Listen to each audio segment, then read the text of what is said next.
This broadcast of the Competizione Performance League GT4 Pro-Am Cup America Series is brought to you by Malwa Transport and Assure Action Transport Expert.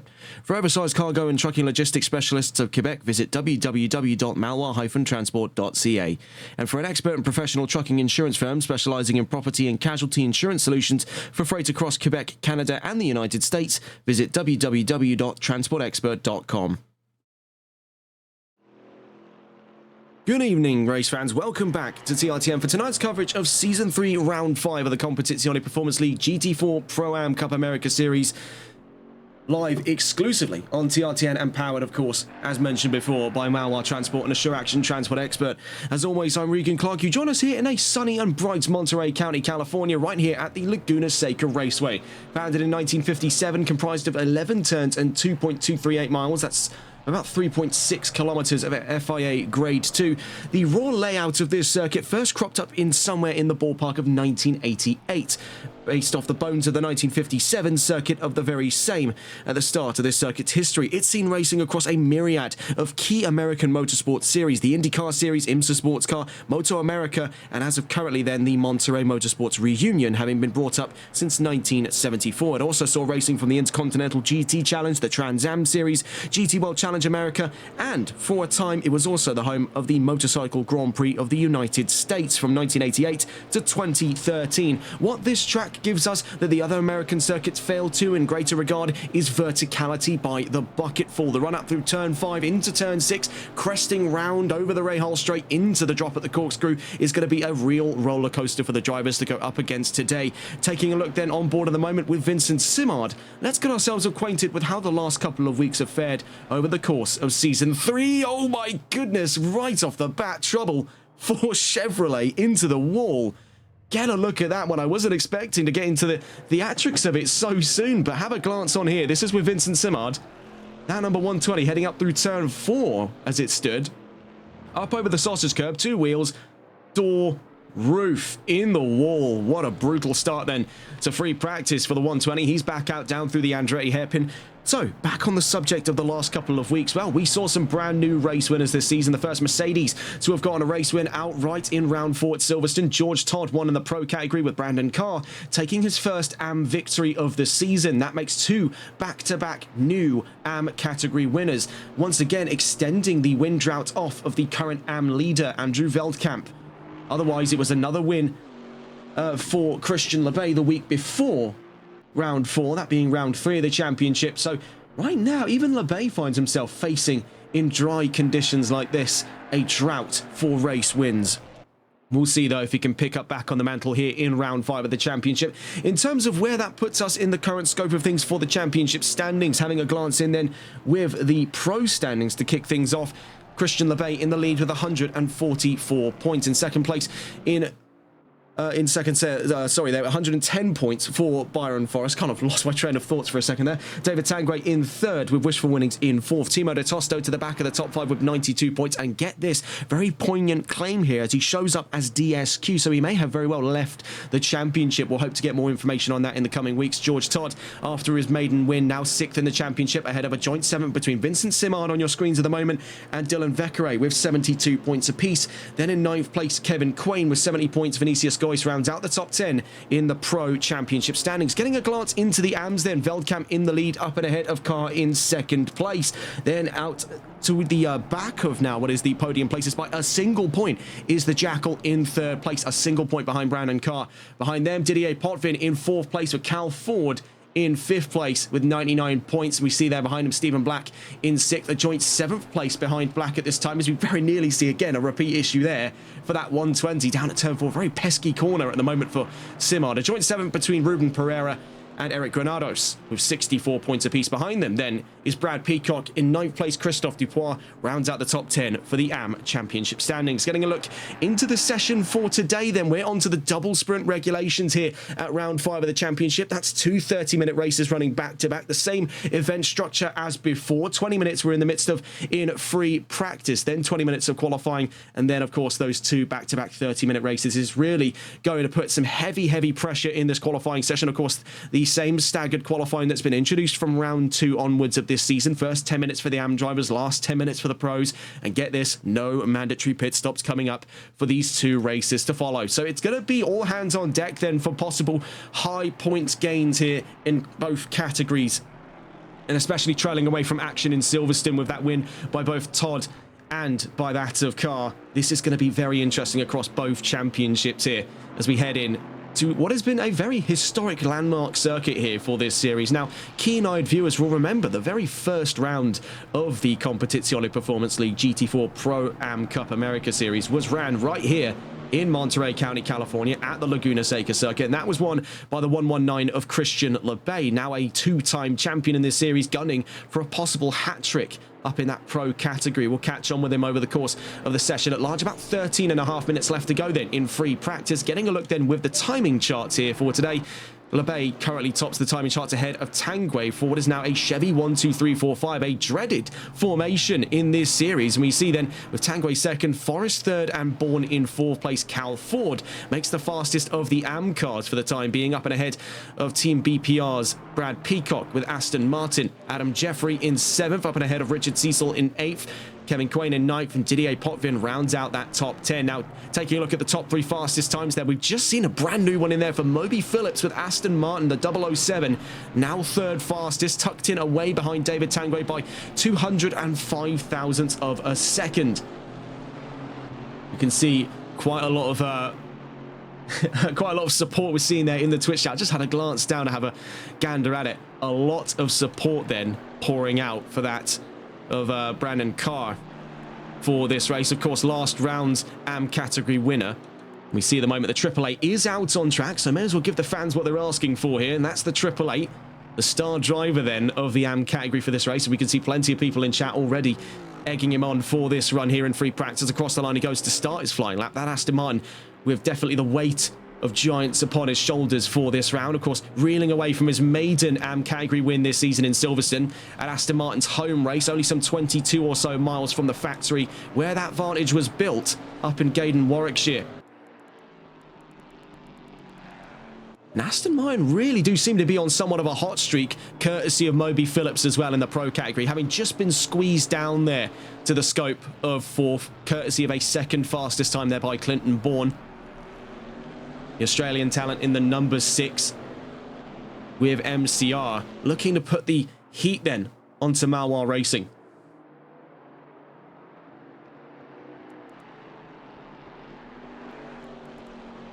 So getting a look then, before we get to the end of free practice today, as there have been plenty of issues down at turn 4 for Chevrolet. Let's see what other issues may face the most dominant manufacturer of GT4 here in this series. Well, taking a look at balance of performance for today, McLaren, Audi and KTM all looking to see considerable benefit in this round. 40, 36 and 32 kilos respectively shed away. Then Aston Martin trails in that fourth position for the lightest in group. The V8 Vantage losing 9 kilos. That's a joint fourth when you consider the presence of Mercedes AMG. We see the new fastest time then of the AM category, Fabian Yahure in the number 28 AMG, currently 6th overall, as it would stand up and ahead of Ford by only a glance of 63 thousandths of a second in difference. So very, very close margins to be had there in the AM category here in free practice. Looking into the positives then, we see a single kilo coming on for Chevrolet. So negligible changes here. I think it's more a case that those curbs have been more than anything quite violent for the Chevys. Of course, we saw with that 120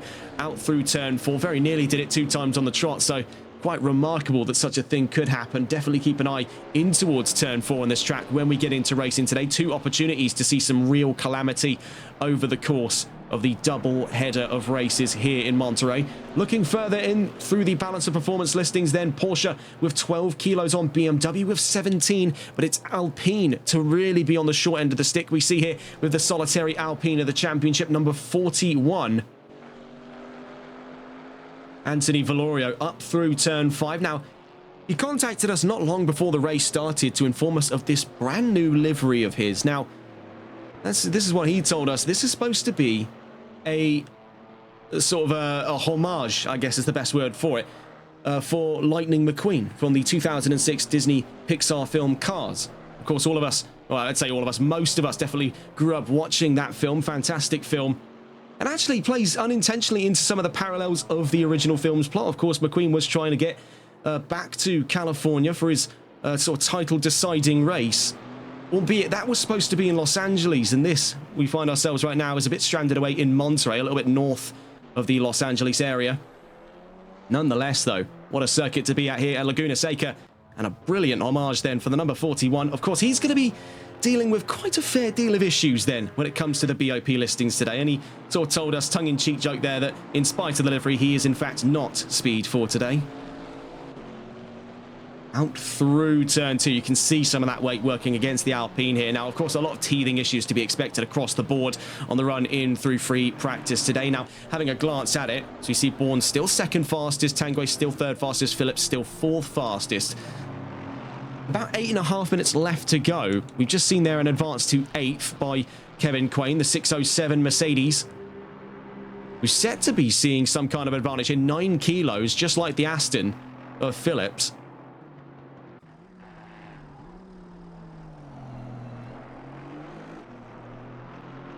Currently, the only 2 cars, only 4 cars, I should say, that have yet to put times on the charts includes Florio, but also Sanchez, Black, and Winnings, who's just, by the looks of it, they're having a spot of bother getting out of the pit lane. Now, this is going to be another issue that creeps up on drivers when they least expect it, is that run out through the pit lane exit. Now, it does go all the way on the inside of the Andretti hairpin, so it's good for rejoining the track because you are going to be just ever so slightly out of harm's way, because you'll see the drivers coming out of the pit lane. This is a much more visible section for drivers coming out of turn 2. We'll see that reflected over the course of the race with any hopes. Looking to catch on board then with the driver just about to start their flying lap. We'll catch on board with the driver who won here in Laguna Seca on the first ever running at this track. Season 1, round 1 it was for Christian Lebay as he crosses the line. 1:29.097, new fastest time then by the 1:19. We're on board with Lebay on the run down through the Andretti hairpin here on our unofficial track tour of the Laguna Seca Raceway. Out through turn 2 then, the Andretti hairpin into turn 3. And now this section was introduced in 1988 to give some variety into that first sector on the track. Otherwise, it would have been a very long sweeping left-hander at turns 1 and 2. Now we exit turn 4. It's been a very pesky corner for the Chevrolets thus far in free practice. Up through to turn 5 then. This is when we begin the ascent uphill, and you really can start to get a sense of some of the verticality at play here at Laguna Seca. This is something that we see mirrored a little bit here and there with some other circuits. Definitely that run out through turn 1 at Cota is what gives plenty of examples in my mind. Up through the Rahal Straight, then up towards turn 7, 8 and 8A. One of the most iconic sections of American motorsports, the corkscrew. This drop downhill here. It's a downhill chicane almost. And you see and hear as well with the cars that they are actually skipping up off of a fair set of the wheels there. The revs do climb up quite dramatically. With all of these cars being rear-wheel drive, this whole section is a very tight, sort of tightrope walk for these drivers. Out through turn 10 into the pit lane goes Lebay, as it would appear. Turn 11 is a very sharp left-hand turn to give us to the end of this lap. We'll try to catch on board here with the driver just about to make their way to the line. It's Valorio with Alpine. So this is turn 11. You can see very sharp there, but it opens on exits. We've seen plenty of overtaking opportunities expressed in GT3. GT4, we've already seen from some of the drivers here, is still a very lively pack here in Laguna Seca. So we do look forward to some very, very excitable racing. And that's ever so slightly more the case when you consider that we're off of the normal 60-minute platform that we last saw Seca at the season premiere of the first ever running of the GT4 Pro-Am Cup America Series. And now we're on to that double sprint. So double the opportunities, double the points, double the winners. This is really going to be quite an interesting day. Now, just to take a look back, of course, we did discuss earlier on those previous wins. You can see from round 2, that was our last visit to the double sprint format. So that saw double wins for Lebay and Veldkamp. So it goes to show the importance of qualifying. If you can get a solid position on your side of the grid, on whether it's pro, whether it's am, you can leverage that across both races. That was elementary, I should say, not elemental, elementary in their successes over the course of round 2 of the championship. And that's sort of where it all started to fall apart thereafter. When we went back into the endurance and 60-minute format races is when we start to see things fall apart in the AM category for Veldkamp when it came to race wins. He's now 2 rounds on the trot without one. For Lebay, he's only recently just come off of that top step of the pedestal this season. Now, bear in mind, back in season 1, we keep bringing it up time and time again, but getting back on board with that 119, currently in the paddock, it was a case where that first ever race win in this series, round 1 of season 1 for Christian Lepay, marked the start of what later came to be a 7-race long winning streak that was only interrupted, of all drivers, it was actually interrupted by Anthony Valorio, who is still on this grid to this day, albeit that was in his time with McLaren. And I'm still curious to see what he's going to be able to do with that Alpine, because we've mentioned it every single time we've gone live with this series, and it was a very unique point to have come out of that transfer window between Season 2 and Season 3 was his move to Alpine. Of all manufacturers to have floated in that time, to have been in that window for him, Alpine was one very low on our list of likely picks, but he went for it nonetheless, and it's been a case where he's definitely enjoyed the time more, and that's what he's been keen to tell us. Oh, in the foreground there, that was trouble for Wishful Winnings. Ping-ponged out through turns 4 in a turn, out of the turn 3 into turn 4. That was big trouble there for Mercedes. So getting a look back in on the timing charts here before we get into the discussion of qualifying, which is about 3 minutes away. We do have some qualifying predictions to hand for today's round of the championships. We do have a bit of an insight on what that top 10 could be looking like. More on that, though, when we get into qualifying. At the moment, out on track is David Tanguay, furthest up the order of the cars currently out on track, with Lebay and Bourne of that front row currently in the paddock. Tanguay up through the run of things at the corkscrew.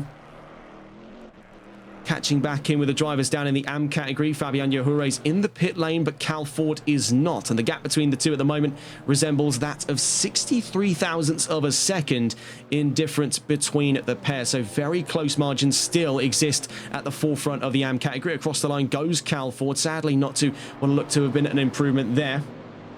You have Gold Guy 392 in chat asking us to guess what? Well, yeah, so I imagine what is on your minds then?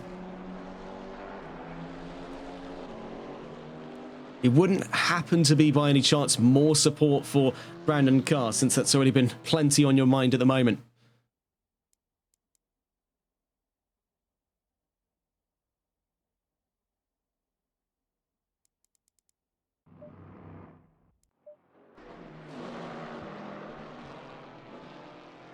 Gold Guy 392 saying you will be seeing Brandon in AXRL, the Enduro. Okay, yeah, this is a bit of an awkward thing that you've caught us with at the moment. I don't know if you caught the announcements off of, I believe it was Yaldara that put the announcements out, but we are no longer covering the Southern Summer Endurance Series. We came to an agreement with AXRL higher-ups after round, I think it was the attempted running of round 3, insufficient numbers. We were sort of pulling the plug on that one. It was a case where we came to that agreement originally in private. I'm assuming they made that announcement at the time, but for those perhaps at home still wondering why we've yet to have come back on with the folks at AXRL, sadly we must announce that the remainder of the Southern Summer Endurance Series will not be covered here on TRTN, as we've now come to a disclosure agreement with AXRL at this time. It's not the way we wanted things to end, but such is business. Meanwhile, then, Cal Ford across the line, fastest for the AMs now, 1.343 off the fastest time, but locally that puts him in the ballpark there of 207 thousandths up. Actually, sorry, having a glance here, that is... Oh no, hang on, just a tick here. That is... Do some quick maths here. I don't know why that's boggling my mind the way that it is.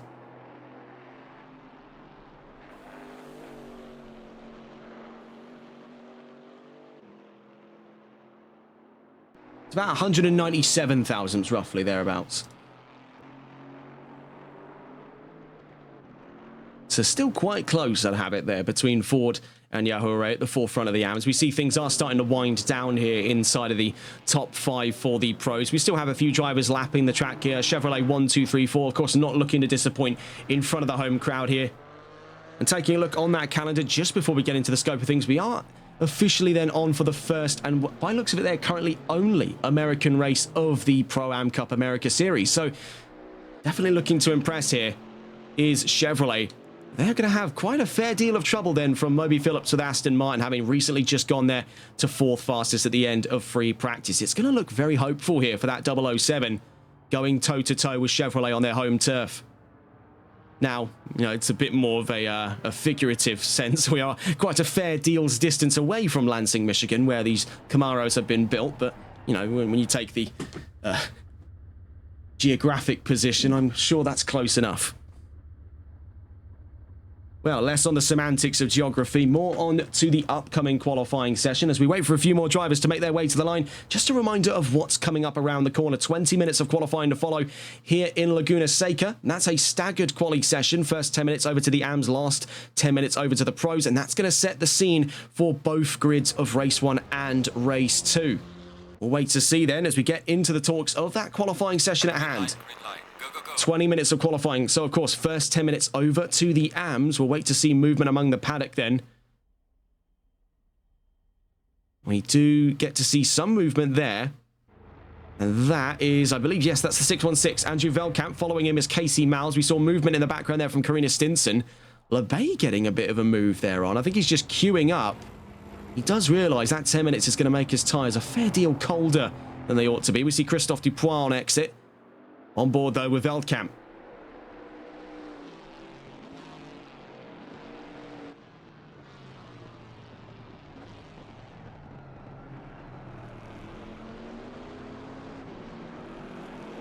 So we'll follow on with Andrew Veldkamp over the course of this flying lap. We'll get a look into those qualifying predictions in just a moment's time. Of course, it more pertains to the top 10 overall. So even for the AMs, they could potentially, I'd say, breach that top 10. There is definitely some chance there. Some of the front-running AM cars were getting up there into that top 10 over the course of the session. So we'll be quite curious to see what they make of it here in Laguna Seca. Now, getting a look at those qualifying predictions, having a glance in here. LeBay predicted at pole with Clinton Bourne in second place. Vincent Simard predicted third with Moby Phillips in fourth. Wishful Winnings predicted in the top 5 ahead of George Todd in sixth. Brad Peacock in seventh ahead of Didier Potvin in eighth. Cal Ford ninth.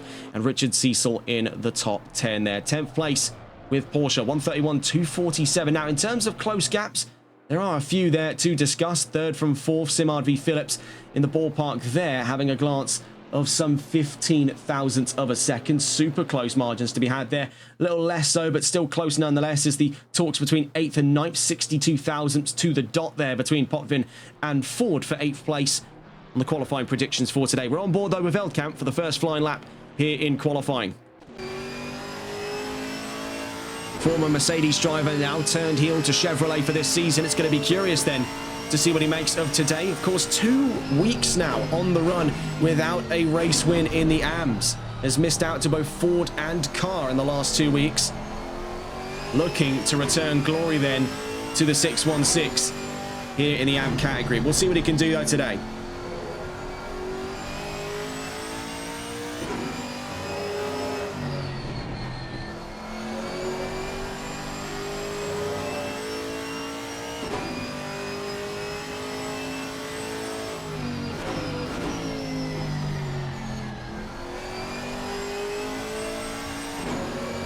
So heading up through turn 5. Now, this area has been quite a fair deal difficult for the GT3s, and that's because of this runoff here at turn 6 as we head onto the Rahal Straight. Very easy is it the case for their bigger brothers in GT3 to step over the line there and end up almost doing a 50-50 grind along that rumble curb, and that massively upsets the balance of the car. Now, not impossible to see the GT4s do it today. They've got a greater degree of control by nature of just being that little bit slower in that corner. However, where they'd definitely be hoping to be in a GT3 is down here through the rainy curve, turn 9, then into turn 10. Now, they've got the assistance there, that camber, banking it to the inside of the corner.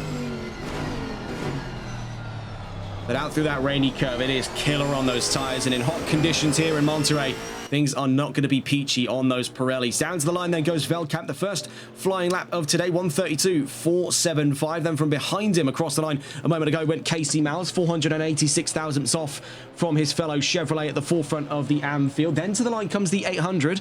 Karina Stinson with KTM, but new fastest time there, Didier Potvin with Aston Martin. Across the line goes the 27. Next to the line there, that was Brad Peacock for BPR. 1.6 seconds off. Currently 4th in the AMs. Now 5th with the introduction there of the AAA of Brandon Carr. Second fastest, now 3rd fastest as Fabian Yahure crosses the line. 131.020 for Mercedes AMG. Then also from behind as well was Christophe Dupois marking the front and back of the AM field so far. The Jackal slots in to 3rd place, pushing Carr down to 4th. And by a very thin margin, I should point out there as well. 4 thousandths of a second between the Chevy and the Aston on the second row of the AM field. Time is money, and these guys are about to be bankrupt here. We're already carving some half of the distance in to the current time slot then for the AM qualifying. We're nearly 5 minutes in, 4.5, actually 4:40 now, for more specific. Across the line a moment ago went Cal Ford, returning Chevrolet to the front of that field. Now, bear in mind, Ford himself has already taken wins in the AM category. He's hunting down a second. Delete bar 6_9 saying, fair idea for LeVay to do quali with his feet crossed. Maybe he still grabs pole. It's that's certainly something that might need exploring. I mean, it really doesn't seem like anyone can stop the indomitable stride of that 119 over the course of qualifying. We sure like to see, though, plenty drivers give it a shot. We see Yahure still, as it would stand there, on his next flying lap, having recently been displaced to second place. We'll see what he can do, though. Out through turn 11 to the line. Meanwhile, we see Car back up to fourth there, was momentarily in sixth. Yahure across the line, couldn't find any dice there in the ballpark of first place in division. Across the line, he went there, stays 173 thousandths off. It's the Jackal fastest now, the gold-clad Chevrolet in the 999. Now 22 thousandths faster than his fellow Chevy at the front of that field. Cal Ford down to second, Yahure down to third. As it would stand then, Potvin to fourth, and Carr down to the back of the top five. Nearest to the line then, the 484, so 22 thousandths is all it would take to put Ford back on pole. In the AM category, here comes Cal Ford with MCR. Across the line he goes then, puts the bar way higher than we thought was going to be happening there. We were expecting somewhere in the ballpark of about 2 to 3 tenths of a second. He goes to full Monty there, 5 tenths, nearly 6 as it would stand. Nearest to the line then, appears to be the 707. That's Stephen Black. We see behind him there is Veldkamp and Mals. Down towards the line then, the 707, the 616, and the 96. Black 11th. Mals across the line there, the last of those 3 cars across. Then nearest is the 35, Didier Potvin for Aston Martin. Can he go up to third fastest? Not on this lap, just gone. Across the line, Karina Stinson with KTM goes 9th, up and ahead of Christophe Dupois. Made their debut last week in Silverstone. As it would stand then, making slow but steady ground then through the grid in qualifying. About 4 tenths as it would stand off of that 4th row in division. Cal Ford still holds the mantle for the time being, but we'll see here. Is there the chances of rebuttal by the bit my tongue there, by the Jackal? Oh, that really hurts. Across the line he goes. Stays 565 thousandths off of Cal Ford at the front of that field. 2.5 minutes left to go, so we are entering our final rung of flying laps here for the AMs before the pros get to come out and play. And we'll just have a quick glance in to see from the field there. You can see all of the pros stacking up on the exit of the pit lane, waiting for their turn to go. You can see a lot of them are willing to wait the extra couple of minutes, knowing their tyre heat will start to die down. Quite a fair deal there from the pit lane, knowing they can make the majority of that back up on just the formation lap for it alone, the out lap, I should say.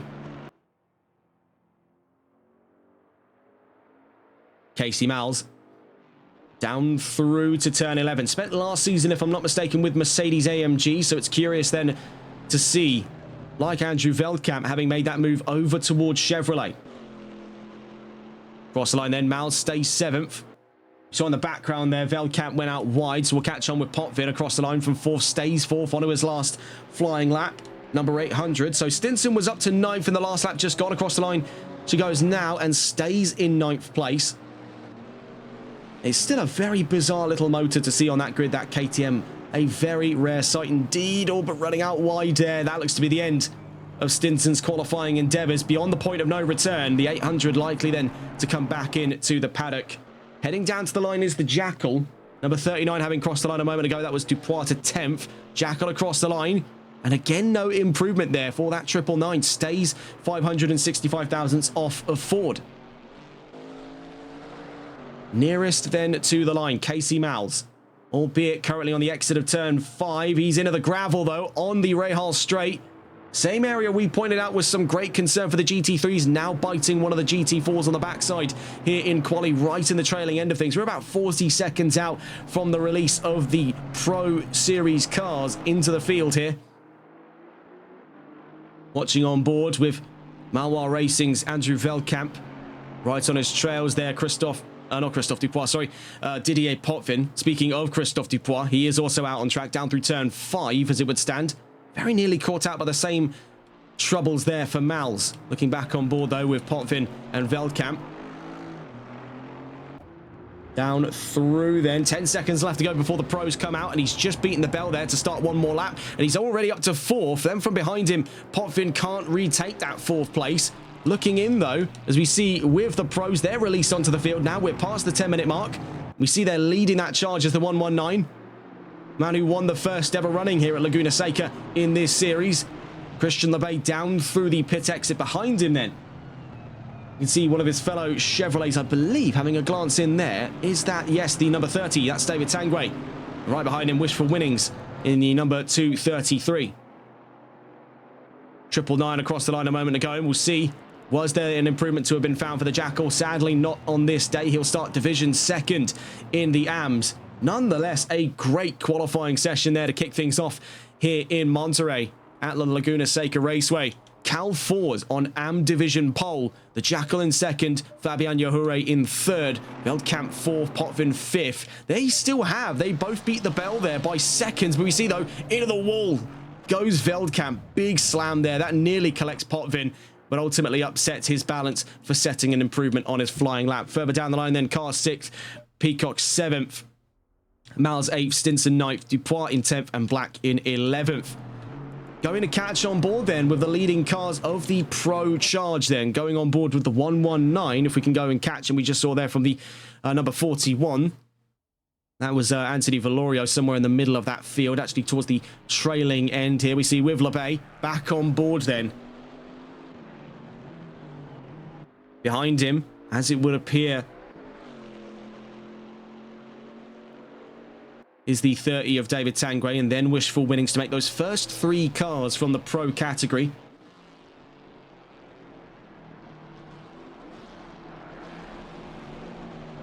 To answer your question there for Anxious 90, please tell me it pops up and slides forward, and he's talking about the door for the KTM Crossbow GT4. Yes, I believe that is the case, and it's the same one for the GT2 as well, with the Crossbow model. It's one of the very unique aspects about that platform.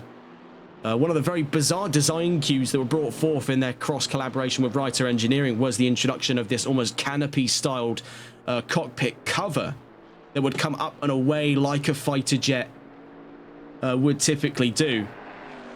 And the trade-offs for that is obviously when it didn't have a conventional door system, you could have this wraparound windscreen that covers 180 degrees of vision. It's what gives the KTM such a bizarre appearance. It's one of only 3 cars I could realistically name to you that has this wraparound, almost bomber-style windscreen. The Koenigsegg Agera is another one of them, the Lancia Stratos being the other. But even those two have A-pillars, whereas KTM's got both of them pitched there, a full wraparound windscreen. And the time since we've been watching on board here with Lebay over the first of his flying laps down towards the line then, what's already been a very brisk start to today then by Lebay, a driver already predicted at pole position. We'll see what he can do. Down to the line goes the 119. Across the line there, looked like trouble.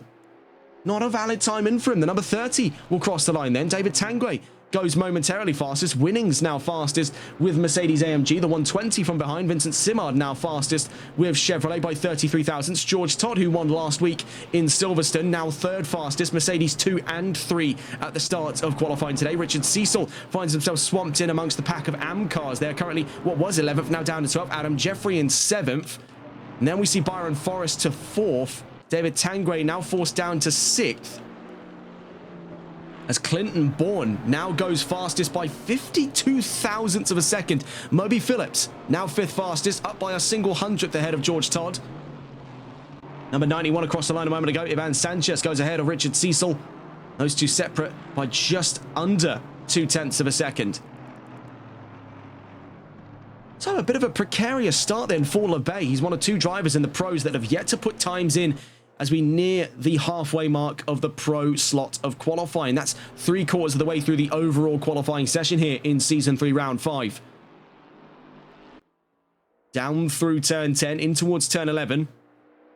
LeBay still with plenty of time to right the wrongs there of those first flying laps, but of course, can't afford to make many more dire mistakes, even if it possibly means slotting back in a second. We'll see, though, that's not often the style he chooses to go for. It's all or nothing, usually, for the 119, and we see that demonstrated first and foremost. 470 thousandths clear up over Bourne, now to pole.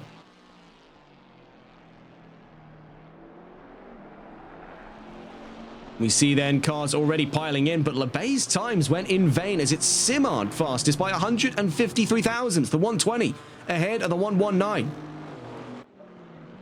We'll see then Bourne, who was the previous pole sitter, make his way to the line. He's now since dropped to fourth, I should say. Was momentarily third, now fourth, because of the entry there by Byron Forrest, now leaping up to third. Wishful Winnings now fifth, George Todd now sixth, and All Mercedes third row. Phillips across the line a moment ago, stays in seventh now, up and ahead of Tanguay. Nearest to the line, the 91, Sanchez, from 17th on the field, now leaps up to 15th, now tucked in behind Anthony Valorio, who's 14th on this grid, tucked in behind three of the AM cars there, being Ford, Jackal, and Yahure. The special liveried 41 still plucking away at the rest of the grid there. It always does bring quite the... end of the wall goes Valorio. Maybe spoke a little too soon on that one. I was about to say, it always does bring a bit of a smirk to my face to see that Alpine chipping away on the shoulders of giants like the Chevrolet, like the Mercedes, like the Aston Martin. And in the actual throes of racing, put on a very good fight. We've seen it demonstrated in the last couple of weeks. New fastest time there by LeBay, 75 thousandths over. Now back to pole position with 4 minutes left to go. 128.857. Number 30 across the line a moment ago. David Tanguay still struggling to chip into that top five. Finds himself currently 900ths away from Phillips. We saw across the line there Todd to fifth. Winnings now sixth place. Behind him is Bourne. We see them on the exit of turn 11. Behind them looks to be Adam Jeffrey, currently 11th in this session. Bourne across the line stays in fourth. Winning stays in sixth. We'll see, though, for Jeffrey, stays in 11th. Number 7, as it would appear, is nearest to the line, and that will be the 007. That's Moby Phillips. The Aston Martin stays in 7th. And behind him, the 91, Sanchez, was momentarily 15th, stays 15th.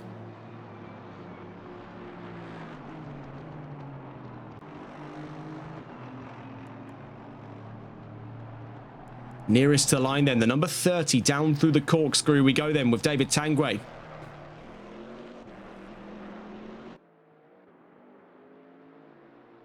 As he would stand then, approaching the last 3 minutes of quali. It's been a very frustrating one for him so far. I mean, he's at the back of that fourth row, trying to chip into the top five in a grid that's primarily dominated by his fellow Chevrolets. Is it a case that he's just winding up for one absolute knockout lap here? 2.5 minutes left to go, just under, as he crosses the line. Needs 900ths for the nearest position, gets that over Phillips, now to 7th. And gets himself slowly but surely closer in the runnings for things between Winnings and Todd. Those two separate by 43 thousandths of a second between each other. If he can get one, there's very likely the chance he can get the other.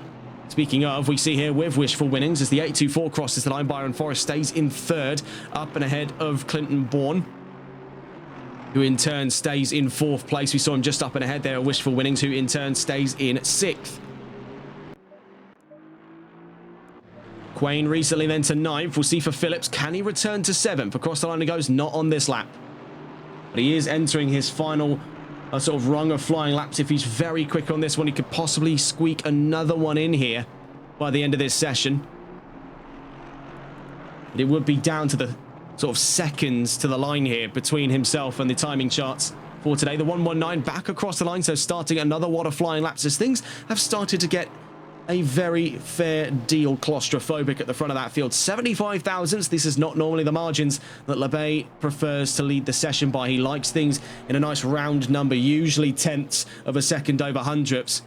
You go to war with what you have, and evidently he's looking to go to war with that interval. 75 thousandths is currently the margin between Simard and LeBay, but with Simard in the paddock, it does leave many questions here over what the intentions by LeBay are. Is he aiming for a 1:28.5, aiming at the mid 1:28s? Now, looking back just quickly to qualifying predictions data earlier on, we are right on the nose of what he's been capable of so far. Recently, then, we just seen there an advance to third by Todd. 415 thousandths off. He's throwing the towel in. Mercedes currently, as it stands, then third place. And LeBay is only some 7 thousandths off of his predicted fastest time. So he's now, I think, looking to fight the machine on this one. Going toe-to-toe with his best predicted times. He's only got 7 thousandths to make a mark on that one. We'll see what he can do here in Laguna Seca, down through the rainy curve. Now, I believe, having a glance at it, he might, yes, just be getting beaten by the bell here. 10 seconds left to go, and he's not even made turn 11 yet. So this will be his one and only chance at the end of this session to go up into that predicted fastest time. 1:28.850 to beat. He's got 7 thousandths to clear if that's his target. Down to the line goes LeBay. Can he find it at the end of quali today? Yes, he can. 1:28.737 by the 1:19. Faster than his own best times on the run in towards this round. That is quite the show of force by the 1:19. Next on board then, David Tanguay recently made that move up and ahead of Moby Phillips to 7th place on this grid. And as we see it there on the exit of turn 10, his chances to attack for winnings up in 6th have come asunder. As now throwing the towel in at turn 11 goes the number 30, was only 9 hundredths away from a chance at 6th place. The number 12, who recently made ground into that top 3, is coming into the paddock there. Mercedes throws in the towel with their fastest car of the grid, currently 3rd, courtesy of George Todd, who took the win last week in Silverstone. Number 41, nearest the line, Alpine's Anthony Valorio, making his way down through turn 10, in towards turn 11. They speak in folklore of that perfect lap. I think we really did get to see one there from the 1:19 of LeBay. We'll see if Valorio can breach there up and ahead of Adam Jeffrey for 11th. Getting down to the line goes the Alpine, and he goes up to 10th. So what a show of force there. Valorio in the very trailing end of quali. The number 7 across the line a moment ago. Moby Phillips stays in 8th place. Valorio in that special livery-clad Alpine is in the top 10 there against very adverse odds when you consider BOP for today. 27 kilos was not enough to keep the 41 down. 2-time race winner in this series as well. One back in season 1 in his time with McLaren. And this has been a very exciting qualifying on what has been a bizarre chapter of his career in this series with Alpine thus far. Brilliant, brilliant stuff by him though there. That's definitely something to walk away from with quite a big grin on his face there in the 41. With its special livery for round 5 here in Laguna Seca. So getting a look at your pole sitters just before we discuss the grid at large. LeBay on pole for the pros and Ford on pole for the AMs. We'll get a full dissection of the grid in a moment's time. Sadly, no news to discuss, so we'll get back on to the subject of what's set to follow in today's double sprint event here at Laguna Seca. Taking a look then on to the regulations. Race 1 coming up just around the corner. 30 minutes of racing with no mandatory pit stop set to follow here in Laguna Seca. Then running back to back then. Race 2 of round 5. Another 30 minutes to follow before we wrap up here on our one and only trip to the United States here in this series for season 3. In terms of where we'll be coming up thereafter, we head to Leicestershire, England at Donington Park on April 14th as we get back into the endurance layout. 90 minutes of racing to follow on April 14th. That'll be April 15th in the early hours of the morning for our British viewers at home. We head to what is now currently, as it would stand, the 3rd visit to Great Britain in this series. With Brands Hatch being the first, Silverstone at last week's event being the 2nd, Donington being the 3rd and last. Thereafter, we'll be going to Paul Ricard for round 7, back onto the 60-minute format. Then for round 8, we head on to the last double sprint of the season at Zandvoort and the season finale, a 90-minute race at the Mount Panorama Circuit in New South Wales, Australia. But for today, let's get a look at race 1's grid here, and it'll be the mirror match we see into race 2, all of which was decided by the 20 minutes of qualifying you just laid witness to. But getting a look at that grid at large here for race 1, it's Christian LeBay on pole position, right alongside Vincent Simard, a Chevrolet 1-2. Would have been a 1-2-3-4 had it not been intercepted there at the last moment by Mercedes' George Todd, last week's race winner at Silverstone. Lines up 3rd on this grid alongside Byron Forrest in 4th. Clinton Bourne rounds out the top 5 with a Mercedes on his trails there from the third row. That's Wishful Winnings in 6th place. On the 4th row behind is David Tangway and Moby Phillips with Chevrolet and Aston Martin. Then behind them, rounding out the 5th row and the top 10 at large, 9th place for Kevin Quain and 10th in a miraculous turnaround there for the Alpine of Anthony Valorio. Starting the grid then for the AMS, we see there the pole sitter by division. Cal Ford starts 11th alongside the pro categories. Adam Jeffrey in 12th place. Then behind him, the Jackal with AMS and a pro there, courtesy of Mercedes, is Ivan Sanchez with Holkianos Motorsports number 91. He starts 14th. Then into a chunk of AM cars here from 15th to 17th. Fabian Yahure, Andrew Velkamp and Didier Potvin 15th, 16th and 17th, with Richard Cecil of the pro category lining up in 18th place with Porsche behind him. On the 10th row, Brandon Carr and Brad Peacock with BPR, the 2 Aston Martins there, the 888 and the 27 line up alongside one another on the 10th row of this grid. Behind them, Casey Miles and Karina Stinson with Chevrolet and KTM from behind them. On what is the, I believe, 12th row of the grid here, Christophe Dupois and Stephen Black. So, a lively grid to be expected on the run in towards race 1 today. Back-to-back action then to follow here in Laguna Seca. About a minute then left to go before we get into the scope of our formation lap, the first of 2 for this race day here at round 5 of season 3 of the Competizione Performance League GT4 Pro-Am Cup America Series. Ones to watch then for this race. Of course, last week's race winner lines up right behind the current championship lead. 2-time champion, defending on his chances for a hat-trick of championship titles. LeBay versus Todd, definitely worth keeping an eye out for then. Then you've got the 2 budding teammates of the Maloir Racing team lining up right alongside these 4 that lock out that first 2 rows of the grid there for Maloir Racing. You've got Simard versus Forrest to keep a close eye on there. These 2 have definitely clashed heads a few times here, respectfully enough, between the pair of them. Behind them, Clinton Bourne and Wishful Winnings keep a close eye on all 3 of those leading 3 rows of the grid. On board then with LeBay, as we've been given the 30-second warning, driver who took the first ever race win in this series' history right here at Laguna Seca, now heads up the field for both runs of the double sprint here at round 5 of the championship, all the way now in season 3. We'll have to pick up on that question by Wishful Winnings a little later on when we get into the topic of the race itself. As we wait then, on board with the Chevrolet, looking over his rear view, you can see there the scope of some 24 cars, 12 on either side of it, peeling away then from the line as we get on to the formation lap here for race 1 of 2. 30 minutes then of racing to follow. Now, picking up where we left off there on that question that we just saw from Wishful Winnings, favourite car livery on the grid.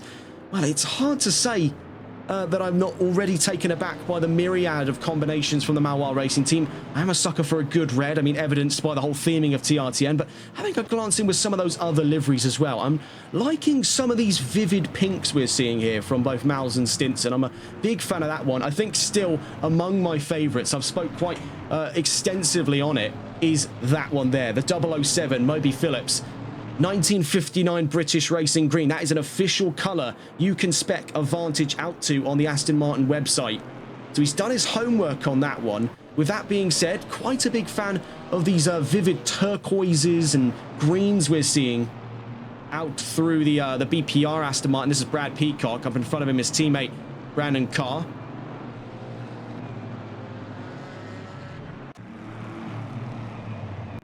It's a tough one. It really is quite a tough one. I think the normal livery as well we see from the 41 Alpine is a pretty nice addition to the field. This it's a Cars-inspired one at the moment. Obviously, the yellow and red reference to Lightning McQueen from the 2006 film Cars.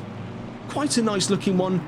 I don't know if it fits the Alpine wholeheartedly, but, you know, he's working with what he got here, and the designs on the livery editor for the Alpine aren't the greatest in the books here for GT4, so you can't really hold him to a fault for that one. I'm really quite a big fan of this one here as well for Richard Cecil. If I had to put a big 3 in contention there, it would be, front of that list would be Moby Phillips. I'd say second would be maybe, I want to say the second one would maybe be this one here. I am quite a fan of this almost denim blue he's got going on with his Porsche. Very reminiscent of the colours he actually ran when he did race with Porsches in real life. He's a veteran of real-life motorsports. We've seen ourselves here on TRTN some of the cars that he pilots, and it is a quite extensive lineup.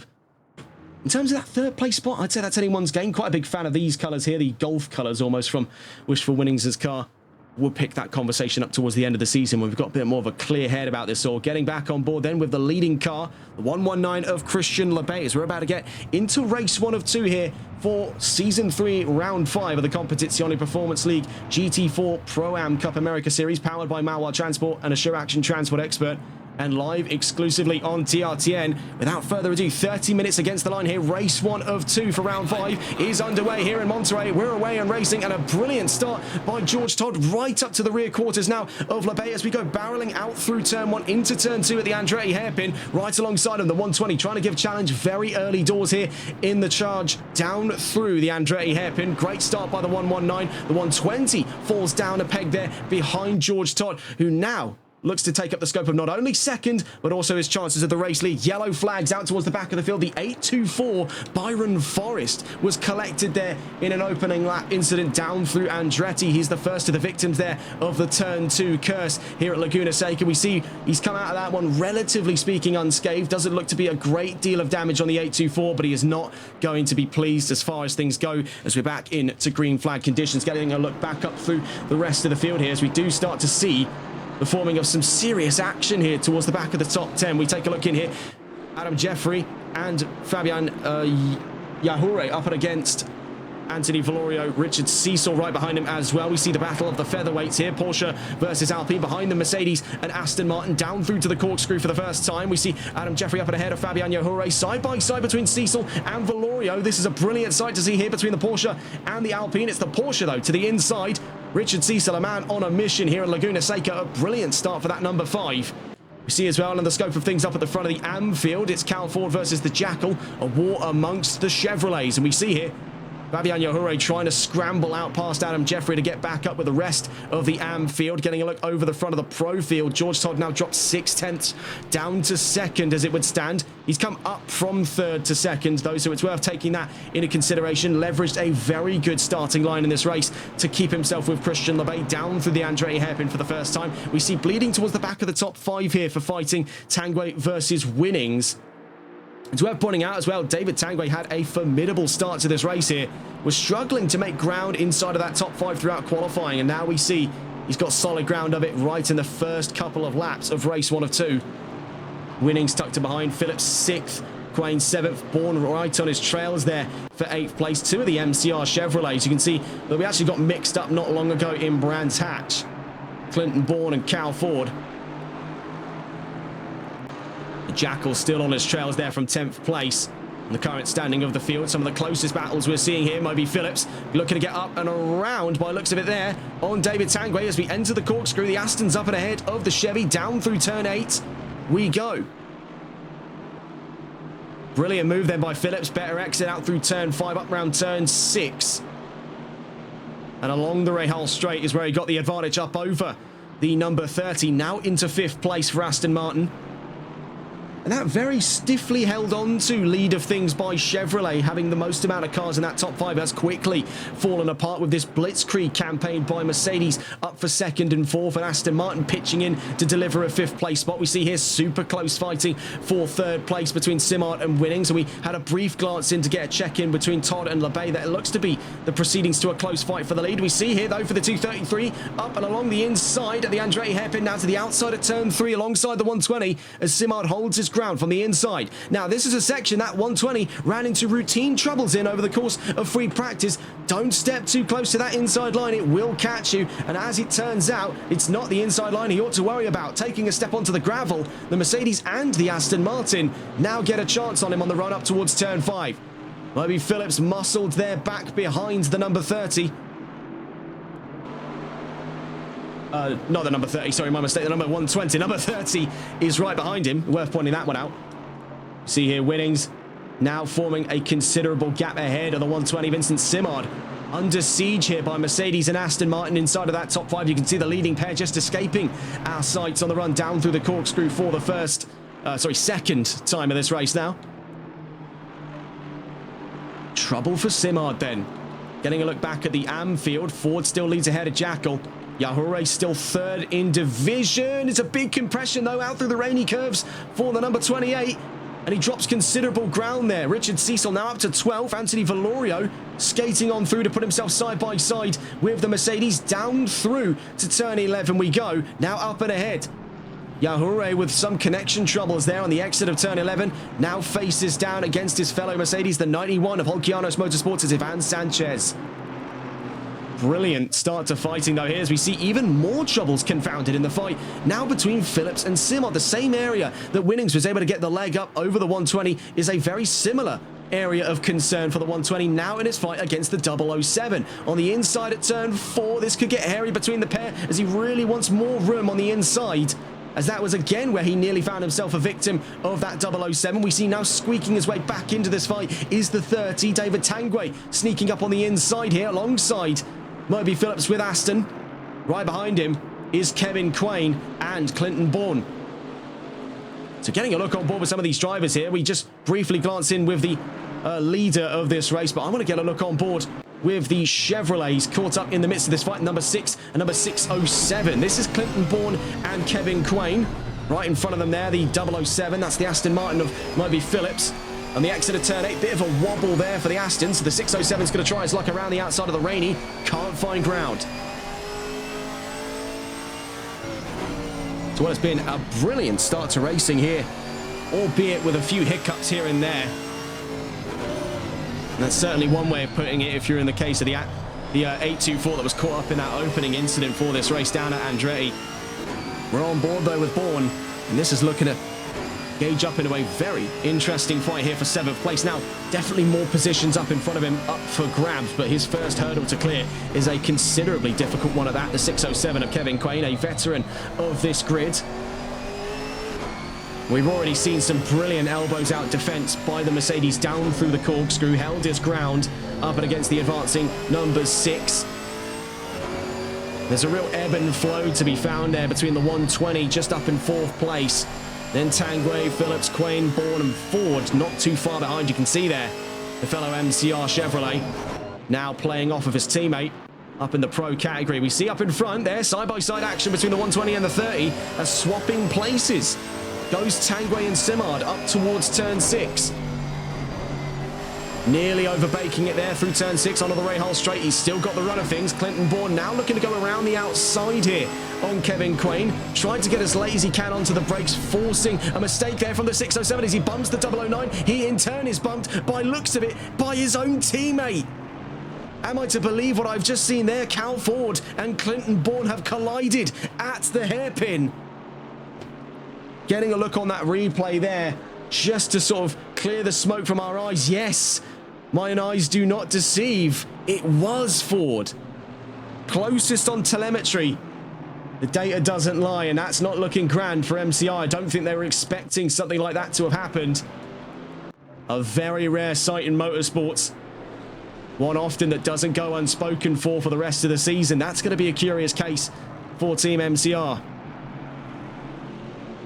Looking in there, nearly 10 minutes into the race, nearly a third of the way through. It has been a very lively start to things here in Laguna Seca. Now with a fresh set of racing incidents to have happened down at the corkscrew, down at turn 7 and turn 8. We're on board here with David Tanguay fighting with Vincent Simard for what currently stands as 4th place. Not too far behind, we have an ongoing fight there for 6th. Phillips versus Quain. Behind them, Jeffrey versus Jackal.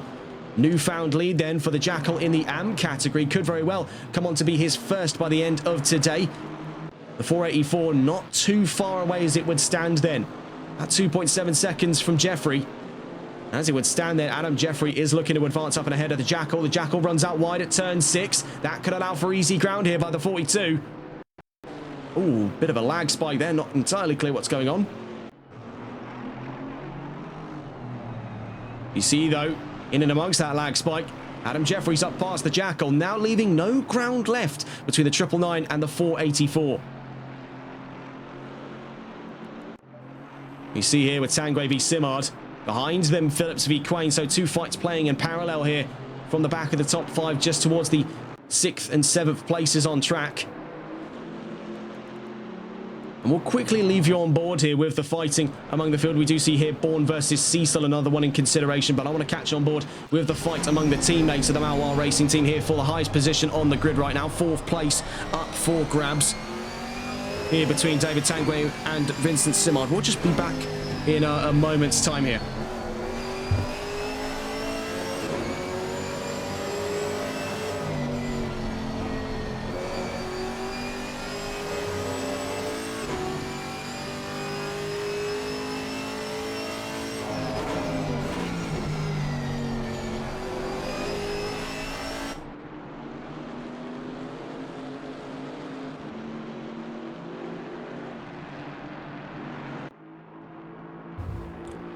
We're still back on here with David Tanguay versus Vincent Simard. You can see clearly in the background is that fight between Phillips and Quain still raging on between Mercedes and Aston Martin. We've been watching with the two Chevys for some time, but getting a glance in with some of the other fights on the grid. Now, we spoke in a brief part here about Bourne versus Cecil, and as we pick back up here with Clinton Bourne, I think we can start to piece together what's happened here for the number 6, coming out wide from turn 6.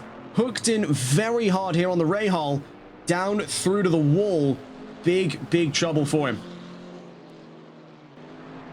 This has been race 1 of 2, a race to forget so far for Clinton Bourne. His teammate Cal Ford now has to pick up the slack with Valorio on his tail there, pressuring him from behind for the last of those top 10 positions. Up in front of him is the division lead. So Cal Ford, a driver who confidently led things up until that incident down at the corkscrew with his teammate, now looks to retake the mantle here of the AM category lead. Up in front of him is the Jackal in the 999. That gold-clad Chevrolet had a fair few challenges for that fastest time in qualifying.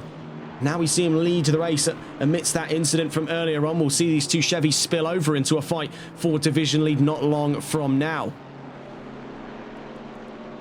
Looking back in with these fights now from the top 10, we see things start to really dissipate, especially in the topic of Phillips v Quain. We see Moby Phillips has held his ground remarkably so with Aston Martin. Out through turn 6 onto the Rahal straight behind him. Kevin Quain taking a bit of a wider line there with Mercedes. It's really the topic of those two Chevys in the middle of the top 10. 4th and 5th place, Simard and Tanguay still close to one another, but as we saw, it was tacticianry between the pair earlier on when they swapped positions on the run out of turn 5. Having a look down the field here, there is a close fight to hand between the two BPR cars. Now, if MCR was anything to go by here in this race, these two ought to tread lightly. Brandon Carr and Brad Peacock currently 17th and 18th by division rankings. That stands here in Laguna Seca as looking at it 6th and 7th as it would be for this grid right now.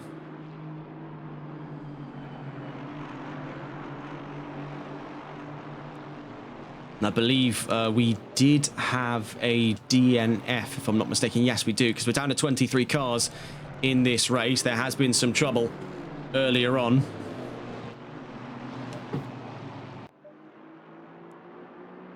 So as we get towards the halfway mark of this race, this is still one of the closest fights in the top 10, but getting a look at it so far, LaVey leads here in Laguna Seca, wishful winnings in a confident P2. Vincent Simard and David Tanguay upon that second row, and we could be looking at a possible move of position here for third place between Simard and Tanguay.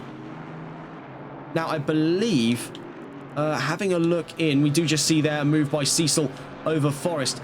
If I'm not mistaken, yes, we had a disconnect from P3.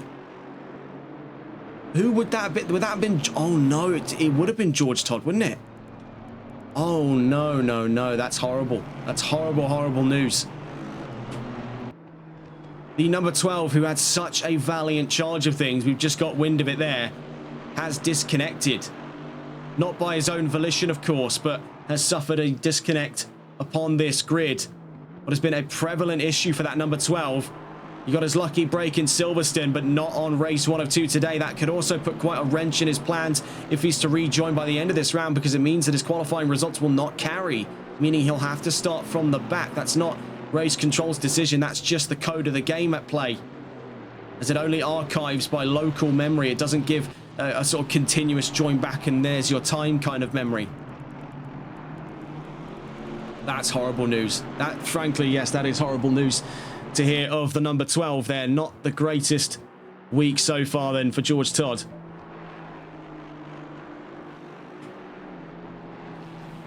So what that does shape things up to be at the halfway mark then, winnings now to second place. And now having a glance in with his record over the course of season 3, getting a look on for wishful winnings as we continue to watch here what is now forming up as a three-way fight between Tanguay, Simard and Phillips. We'll stay on board with these three as we continue our current newfound battle of third place up through turn 6. Two Chevys and an Aston go head-to-head for what now remains of the podium. Now, looking back through Winnings' record over the course of this season, his best result so far has been third place, so he is scoping up for an all-time record in that 2:33, his new personal best finishing standard, second place in this round. His previous third place finishes came out of the season premiere for season 3 and also the last round just gone at Silverstone. So the British circuits have been highly favourable of that Mercedes. It seems that now a trip to the United States has been the break that he needed then, away from trouble in the European theatre. Watching on board with Tanguay. Now, you could reasonably expect, unlike other fights we've seen on this track, far less hostility in the works between the two Chevys. They've already worked together once on this race. There's nothing to say they aren't going to suddenly drop the gloves and scrap with each other for the next 15, now 14 and a half minutes before the race is out. It's really going to be the majority of that conflict is going to come from the presence of that Aston Martin. Moby Phillips now really going toe-to-toe with the juggernauts of this series at Chevrolet. We've seen it in a few occasions that Mercedes was that sort of underdog, the heel to Chevrolet's performance over the course of this series, but now we're starting to see more and more. We saw it in the first instances last season with Dylan Vecre. Now we're starting to see it more so in this season with that of Moby Phillips. Is Aston Martin a likely third party here for one of the best manufacturers of this grid? Away from this fight briefly to glance in with some of the other fighting, we see Anthony Valorio still holds ground amongst the top 10 with the Jackal now only a hair's width away from an advance by Cal Ford. This is in the scope for division lead here. And who comes out on top between the two Chevys? Down through the corkscrew they go. Very same area where we caught quite a nasty incident between the two MCR cars, not by their own volition, of course, down through turn 7.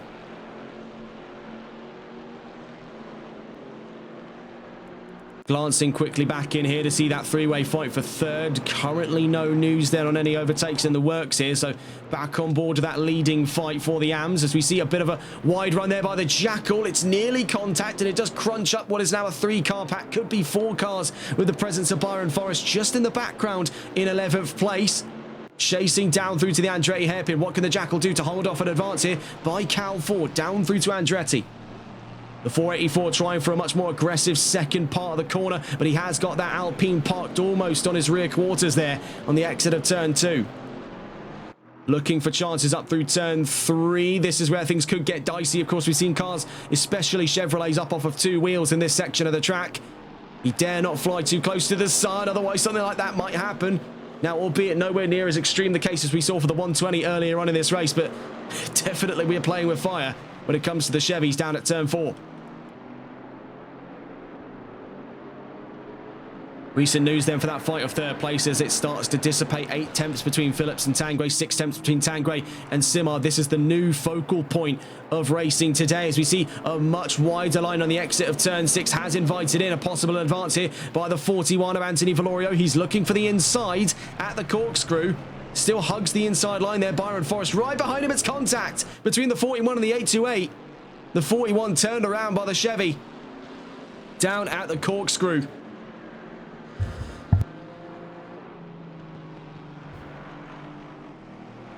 It was a very odd line indeed by the 41. I think he was tunneled in there on that 484. Didn't even realise, I think, that the 824 was right up upon him. The moment he committed to that move, that Chevy was already there to stay. Tough one there on the call between the 824 and the 41. But I think personally it was a case where the 824 was already along with him by the time we got to there. But of course we can't use the semantics of F1 rulings because it's a laughable rule set in my opinion, and I don't think it necessarily applies to GT4 racing. But he definitely was there. Not that that entitles him to space, but definitely a case where the Alpine could have maybe picked up that there was a Chevy already charging on his backside on the run in towards the corkscrew. And if he did leave the gap open, it's not a case that Forrest would have hesitated to have taken the initiative for a move to 10th. That's a tough one, of course. That's why we're not race control here on TRTN, and we don't envy the role that they have in any of these championships, having been in their position once before. Way back when, a few years ago.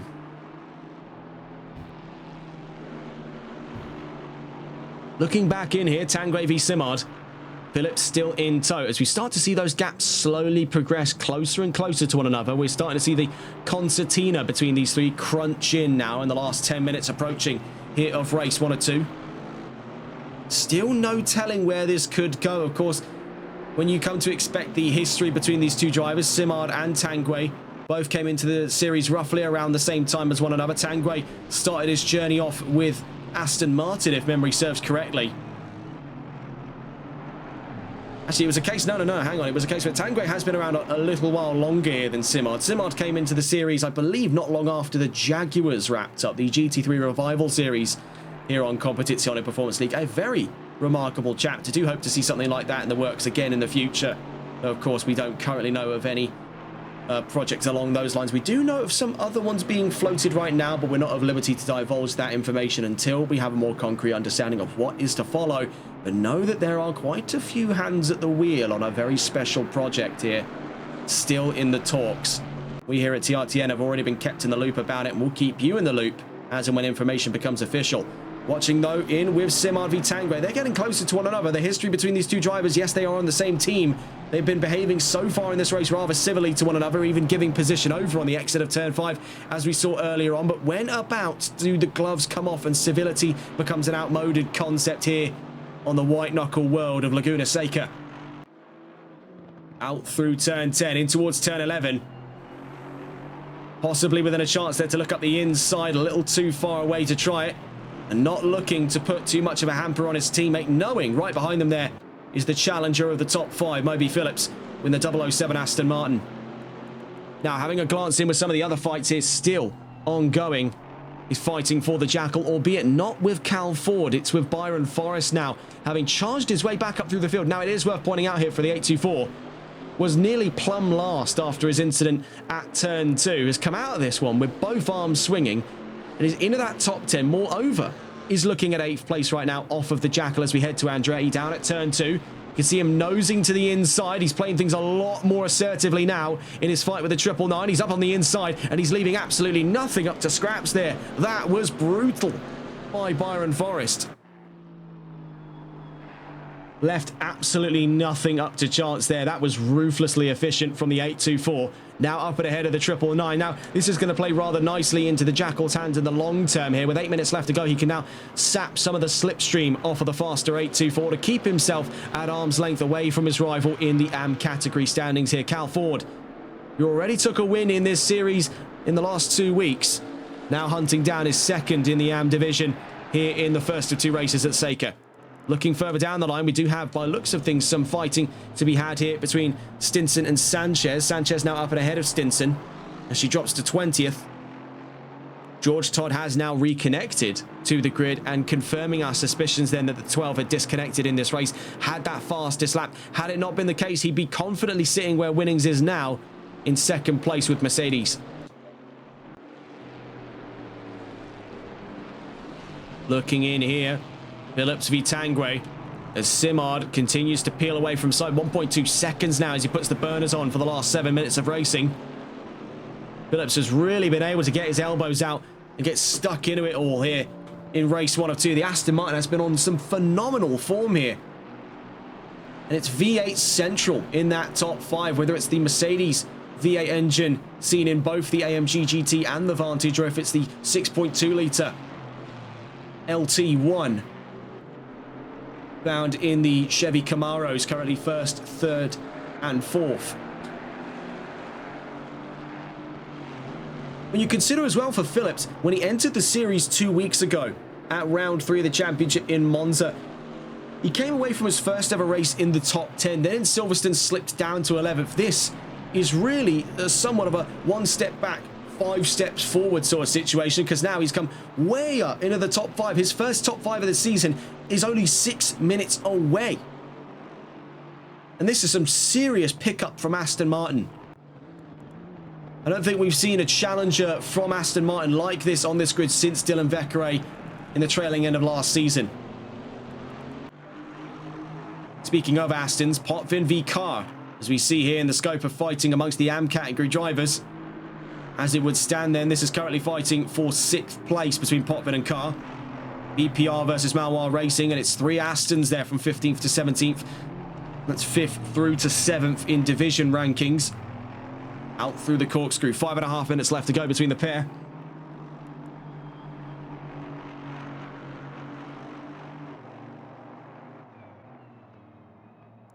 You see here, side-by-side action. Cal Ford and the Jackal swap hands there for control of the AM Division lead. The Jackal is not giving this one up for love nor money. His first chance to emerge at the top step of the AM podium in this series and join the ranks of both Carr and Ford amongst the race winners of the last 2 weeks, and continuing to toe that line away from the 616 of Andrew Veldkamp, now currently Division 4th in this race. He's not about to let this one slip between his fingers. Not now. He's fought hard enough for this one. The chance sort of fell into his lap with that incident with Ford and Bourne earlier on at the corkscrew. But it's not exactly sat idly since. He has took the baton and has continued to run.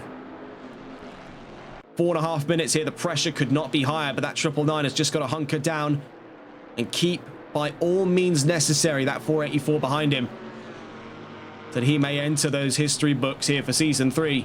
Down through the corkscrew. Things have been far more vivid in the fight of the lead for Division down in AM than things have been up in the run of Pro. With the departure there, or the disconnect, not really departure, but disconnect there by George Todd, has now kept the gap between Winnings and LeBay, the newfound 2nd and 1st place leaders, with LeBay having led confidently from the start with great challenge by Todd on the opening couple of laps. Now Winnings taking his place, that gap up some 11 seconds. That's a far, far cry of what we've been seeing in the last couple of laps here between the Jackal and Ford. We see, though, in recent intervals there, now up 4 tenths over his last interval from 1.1 to 1.5 seconds between Jackal and Ford. It could very well be the case here that he's got the momentum, he's got the vision for it. And now, with only having a quick gander at it, and now this is all decided by the race leader. So with LeBay, as it would stand down through the run of things at the Rainy, in the 119 down at turn 9 here, we'll be looking in the scope of having a quick glance. With 20 seconds to the line, he'll be down to the line when we've got about 3 minutes left to go in this race. We've got 2 more laps here in Laguna Seca. That is the margin that the Jackal has to hold on to here. And with Cal Ford quickly slipping back into the grasps here of the number 5 of Richard Cecil, looking to emerge in the top 10 by the end of race 1 here for Porsche. Could very well be a case that 999 has been dealt somewhat of a Deus Ex here in Laguna Seca. We see from behind Fabian Yahure versus Anthony Valorio for 12th place on this grid. Now, bear in mind, Yahure 3rd in division, 12th outright on track. For Valorio, he's technically in the top 10 already. Same story for Cecil if we're going by pro standings alone, but it's always the satisfaction of being physically 10th on this track as opposed to being in division rankings 10th. It's a bit of a flaccid take of a finishing standing. Oh, big step there by Yahure. He's done very well to keep the car under control. Very quickly is a situation like that easy to spiral out of control of. We see, though, it has allowed Anthony Valorio to sneak up on the inside line here, up through turn 1 as we mount the crest on the run in towards turn 2. The Mercedes just peels away there from the Alpine. 4 litres versus 1.8. Smallest engine on the grid there in the Alpine, but he still sneaks his way on the inside. The titular Alpine toe-to-toe here with the Mercedes. Now, in GT4 racing, I don't think I've seen fighting quite like this between a David and Goliath situation since we saw the fight between that of Tom Wells and Vladislav Mizin over on HCCL. The fight between the Ginetta and the Mercedes. We see here the Alpine is prevailing over the Merc, with slipping out there out of turn 4 into the gravel for Fabian Yahure. That allows Anthony Valorio to 12th. Now up and ahead of the Merc with 1.5 minutes left to go of racing. Getting back on board here with Jackal v Ford for the lead of AM. We see, as it stands right now, 8 tenths between the 2 Chevys at the front of the AM field. This is still going to come down to the wire by the way it stands at the moment, I should say, between these two. Bit of a step there on the run out of the corkscrew. Now through the Rainy, up on 2 wheels, but he keeps it. He does keep it there, and fair play to him. Now 1.8 seconds from Cal Ford.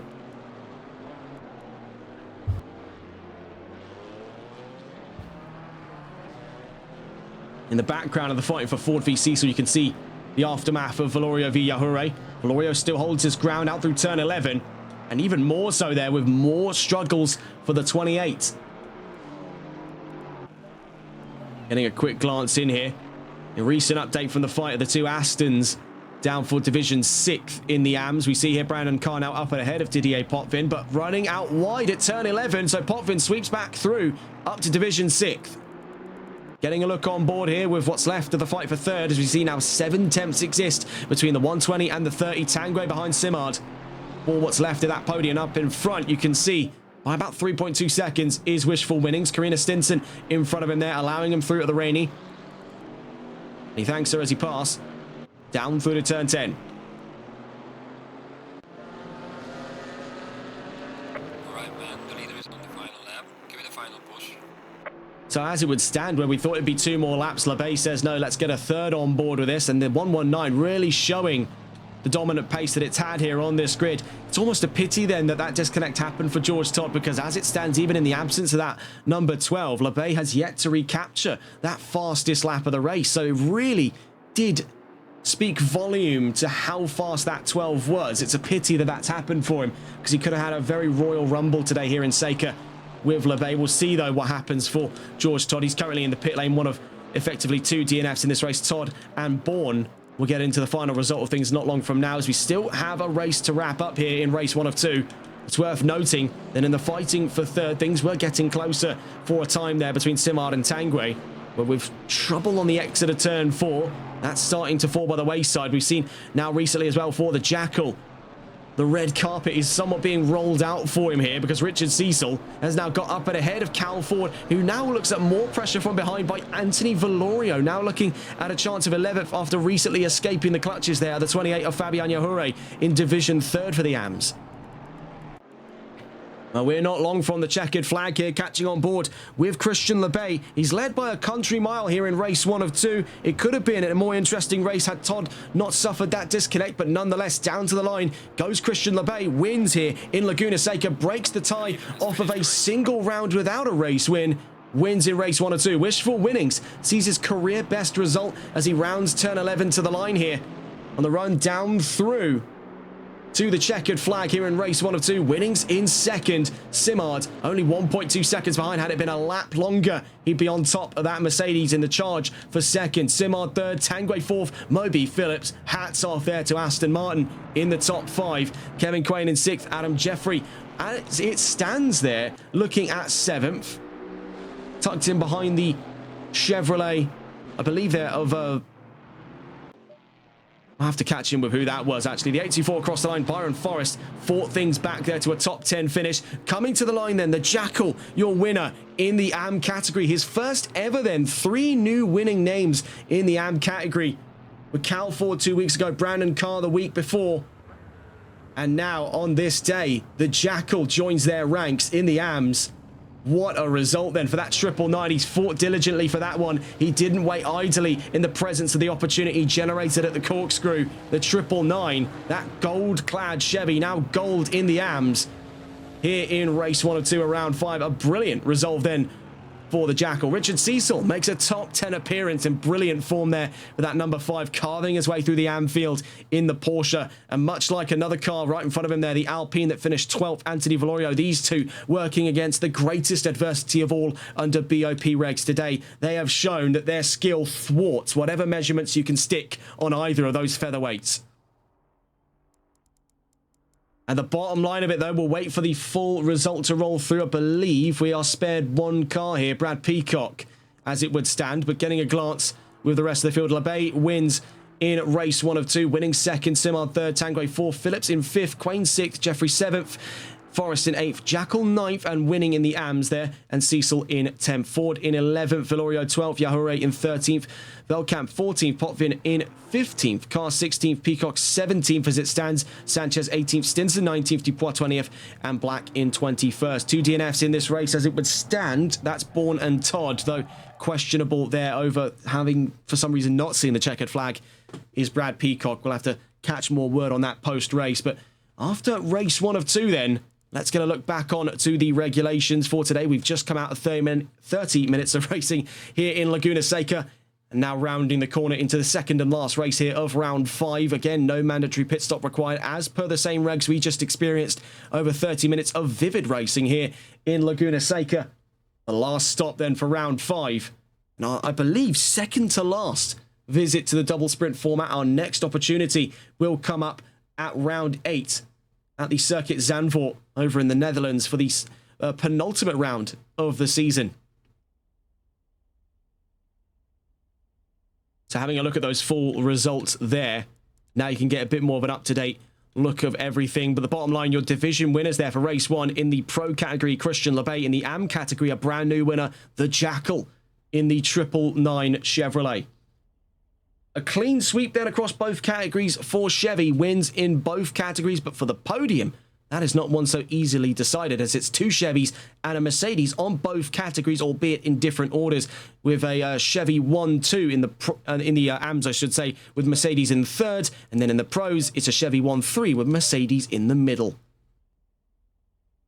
Waiting then for that grid to form up. Now, notable changes coming through is going to be likely to come from that number 12. George Todd, who suffered a disconnect over the course of this race, not by his own volition and not his own fault there. I believe his internet service provider is the one that let him down for this race, is now going to find the knock-on effects playing in again. This is not great news for him, because if we're to believe correctly, he'll be starting at the back of the field. That's not something that, sadly, race control can help him out with there on such short notice. Now, it's worth pointing out one of the closest finishes of this race, just picking back up on some of the data there, Valorio v Ford. That could have been for 11th place. We saw right in the trailing end of this race was a real forward offensive by Alpine. And Valorio getting into the groove of things there, even with the additional weight on the Alpine, one of the heaviest now under BOP changes, with a considerable double-figure weight ballast stuck on top of the Alpine, made things a little ropey for the start of that race, but as he got into the groove of it, past the halfway mark, he was on flying form. That was the same story as well for Richard Cecil. Same story as well we saw for Byron Forrest, albeit without the BOP exemptions, and then also for the Aston Martin of Moby Phillips throughout race 1. So very excited to see how all of this unfolds when we get into the scope of race 2. We'll wait for that grid to form up though, and there we get to see the look of it. And it's much darker, gloomier conditions, albeit no imminent threat of rain. But as we get into the evening hours here in Laguna Seca, track temperature is coming down, and down it comes dramatically to 9 degrees. 9 degrees in California. What month are we in? Here in Laguna Seca, that is brisk by all means. And a normally sunny and bright, often too hot kind of track, this is certainly a change in conditions, not one we were expecting to see, but one that is certainly going to make an interesting case here for the drivers. Christian Lebay starts pole position alongside Vincent Simard again from that front row, but you'll note changes there from third backwards as we see our suspicions confirmed. The number 12 will start from the back, and that now grants easy leeway for Byron Forrest to make third on this grid. Clinton Bourne's got a very sizable gap there, about a car's length between himself and Lebay on the grid, with the absence of that 12, which normally would have took up the third place slot. He now marks 4th with winnings in 5th, Tanguay 6th, and Phillips in 7th. Quain in 8th, Valorio 9th, Ford in 10th, with Jeffrey in 11th, Jackal 12th, Sanchez 13th, Yahure 14th, and Velkamp in 15th, Potvin 16th, Cecil 17th, Carr in 18th, Peacock 19th, Stinson 20th, Dupois 21st, Black in 22nd, and the most recent changes then, 23rd for George Todd. Now, it's also worth pointing out that we are without our 24th car on the grid. So we are down to 23 cars here for this race in race 2 of 2 here at round 5 of Season 3 of the GT4 Pro-Am Cup America Series by Competizione Performance League.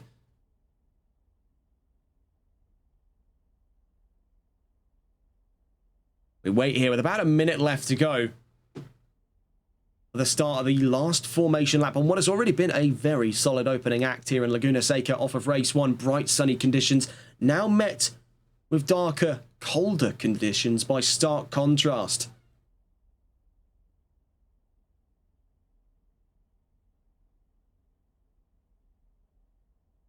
For Lebay, the red carpet somewhat being rolled out there with no drivers anywhere near as close to his rear quarter to challenge him up towards turn 1. It's also great news then for Vincent Simard.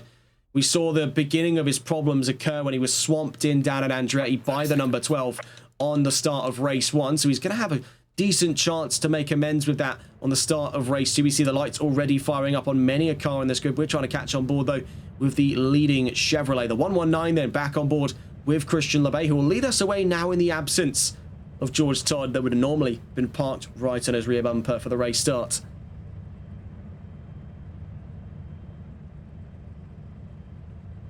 So as we're given the all clear for the drivers to proceed onto the formation lap, we wait to see here from movement from the 119. You can see the grid behind him, that noticeable gap generated from the absence of that number 12 because of his disconnect now starts from the back of the field. LeBay pulls away for the start of the formation lap here for race 2.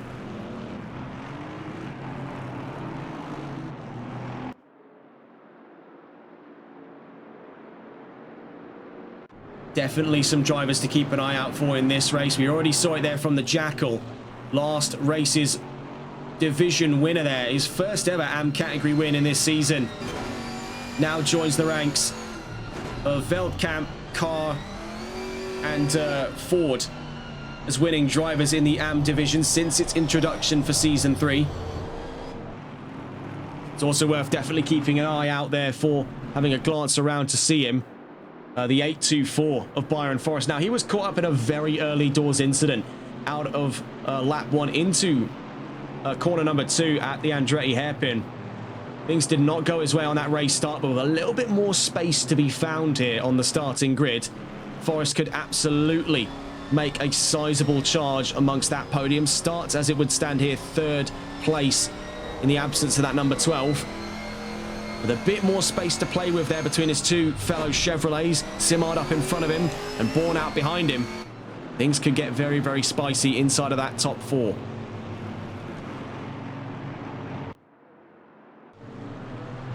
You quickly see here with Brandon Carr tucked in behind Richard Cecil. His teammate Brad Peacock tucked in behind him.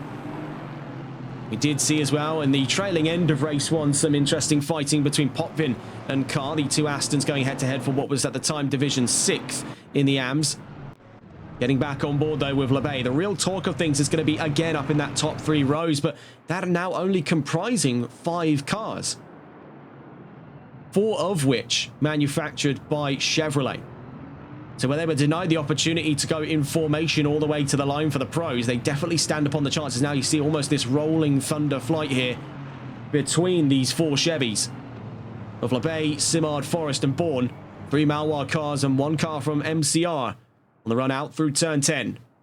Heading up then towards turn 11, you can see eager to go then, already reveling from his career best in this series. 2nd place in the last round, last race I should say, of this round by Wishful Winnings. As we go heading down through to turn 11. Keep an eye as well on that Aston Martin, Moby Phillips, who made a very, very solid charge of things into that top 5 in race 1. Without further ado then, rolling down to the line, 23 cars in all here, a slightly smaller grid than the last for race 2 of round 5 of the Competizione Performance League GT4 Pro-Am Cup America Series. Down to the line here in Monterey for the last time today. We're green and racing here in Laguna Seca. A great start then to be expected from the 119. You can see immediately taking the charge then is Byron Forrest on the inside then of Vincent Simard. Down through to turn 2. He won't be caught out hopefully this time around as we see Forrest premier access to the inside line, tucks in behind the 120. Alongside behind him there you can see is Bourne and Winnings. Winnings looking for 2 positions for the price of 1. Has already got Bourne in his iron sights. Now sets his sights on Forrest. In the background you can see that trouble for Ford and by looks of it as well for the Mercedes. I want to say that's the number 12 I think it was. No, the 607. It was Kevin Quain. Meanwhile you can see in the background as well Tanguay versus Phillips. On the very early doors here of race 2 in the background, you can also see Jeffrey versus Yahure for 10th place. Fabian Yahure has had a brilliant start to things then, much to the chagrin of Cal Ford, who again misses out on an opportunity for an AM category win after his incident down at turn 3. Getting a look back up into that top 5, you can see just how closely packed in like sardines these cars are at the moment. LeBay leads ahead of Simard by only just shy there of 0.3 of a second. Forrest in 3rd, Winnings in 4th, Bourne in 5th, Phillips right behind in 6th. Behind him is David Tanguay in 7th. Valorio on a brilliant start to things here with Alpine. 8th place up ahead of the Jackal, who leads in the AMS. Behind him, rounding out that top 10, Adam Jeffrey. See in the background here, Didier Potvin versus George Todd. It's worth pointing out that number 12 has been an absolute bullet through this field. Started from the back, is already into the top 15, now 13th as he crosses the line after the first lap of this race. Down through turn 1, into turn 2 we go not long from now. Getting a look back in with the leading duo at the front there, Simard and LeBay. Now becomes the leading trio with the introduction there behind of Byron Forrest. The 3 Chevys from Alwar Racing leading that charge down through to turn 4. That Mercedes definitely looking to give them some grief though. Wishful Winnings has not let go of his chances for another podium here. Already having taken second in the last race, he sizes up third on the run in through to turn 5. A bit of an upset for him though as he exits turn 5 in front. You can see with some trouble there for, by looks of things, that was Vincent Simard. Meanwhile, out back, you can see how close things are getting in the triple set of fighting to be found here with Moby Phillips recently up to 5th and Clinton Bourne now down to 6th place. David Tanguay sizes his chances from behind. Meanwhile, Anthony Valorio has dropped some distance away from the rest of the pack, but not by enough to consider him out of that fight. All it takes is one slip from the rest of that field. We see how formidable the exit out through Corkscrew was for Phillips, as he puts even further of a line up and ahead away from Bourne, who now finds himself with both barrels of Tanguay to be faced here down through turn 10 and 11. Up in front, still close fighting to be had there. Forrest versus Winnings. He's been very eager with that Mercedes so far here in Seca. I'd have on good authority to assume there is that fight for third coming up. It's only a matter of time then before we get to see it. And for Winnings, the clock is ticking here, because the moment that a vulnerability can be found by that 007, he will know more than enough about it here off of Moby Phillips. In the background, a bit of a step out there out through Andretti for Tanguay. It's also worth pointing out there has been a considerable spot of bother here for the 35. Didier Potvin drops to the back of the field. Down through to Andretti, has got quite a fair deal of front end damage as he rounds turn 2. Getting a look in here with some of the fighting. Oh, hang on just a tick there. That is the number 30. That's David Tanguay. Stranded across the track as he now drops in behind Ford, behind Quain, behind Cecil, and by looks of it there as well, behind Dupois. Could very well be in behind Brad Peacock as we get our way down through to turn 5. It's contact there between the Aston and the Chevy. That's disaster for David Tanguay out through turn 3 and 4. The same area that's caught out so many of the Chevys in the practice runs for today's race has now finally claimed its first victim out through turn 6 on the Rahal. Up towards turn 7 we go. Now back up and ahead of Peacock. What a sudden turn of fate there. Not one I'm sure he was expecting. We see one of the closest fights currently on track at the moment. Adam Jeffrey versus Fabian Yahure. Also having got himself firmly in the middle of it there. That's George Todd. Bit of a squeeze down through turn 11. But my goodness, what quick progress he's made. Can never count him out of it, and he's already into that top 10. Bear in mind, it's only been some 3 laps in this race. We've got very close fighting here for what stands as the second place slot for the AMS. Fabian Yahure versus Andrew Veldkamp, a driver who's taken multiple wins under his belt. 888 here in the Twitch chat saying had a power cut. Absolutely devastated. Very, very sorry to hear that. Obviously not the way you wanted your week to end here on GT4. It's often one of the brutal realities, I imagine, then, that most drivers do end up facing here in the world of sim racing. Unlike real racing, you do often find yourself met with plenty more things that rip you out of the fight, much against your own volition. Often without much, almost relevancy to what it is you're doing. If a server goes out, the power goes out, that's not discriminating on you. It doesn't matter what you were doing at the time. That's something completely out of your control. I imagine if you take a look in like real sports, in motorsports as well, an electronics issue, that's down to bad maintenance. That's down to bad design. There's always an ebb and flow. There's a discussion to be had. There's a reason to all of it. Disconnects is one of those things that's just purely alien to the series and something that we just can't control. Almost a force of nature for anything esports related. On the inside then of Jeffrey goes Todd up to 9th. You've got to hand it here to that number 12. I really did think this was going to be a bit more of a challenge to him, but George Todd is a man on a mission here in Laguna Seca. Not looking to go down without a fight here. He's already into that top 10. We'll catch on with him a little later on as we take a look in with some of the fighting in the top 5. Winnings versus Bourne. We see tucked in behind is Moby Phillips at this time, having lost a bit of distance off to Winnings. Winnings himself having lost a fair deal of distance off from the rest of that top 5. Now tucked in behind what is currently a Chevrolet 1, 2, 3, and 4. Worth noting as well the gap between Forrest and Simard. That's come down very clearly by our view of things below a second, but the intervals just before showed it as 1.001. Oh my goodness, into the wall goes the 120.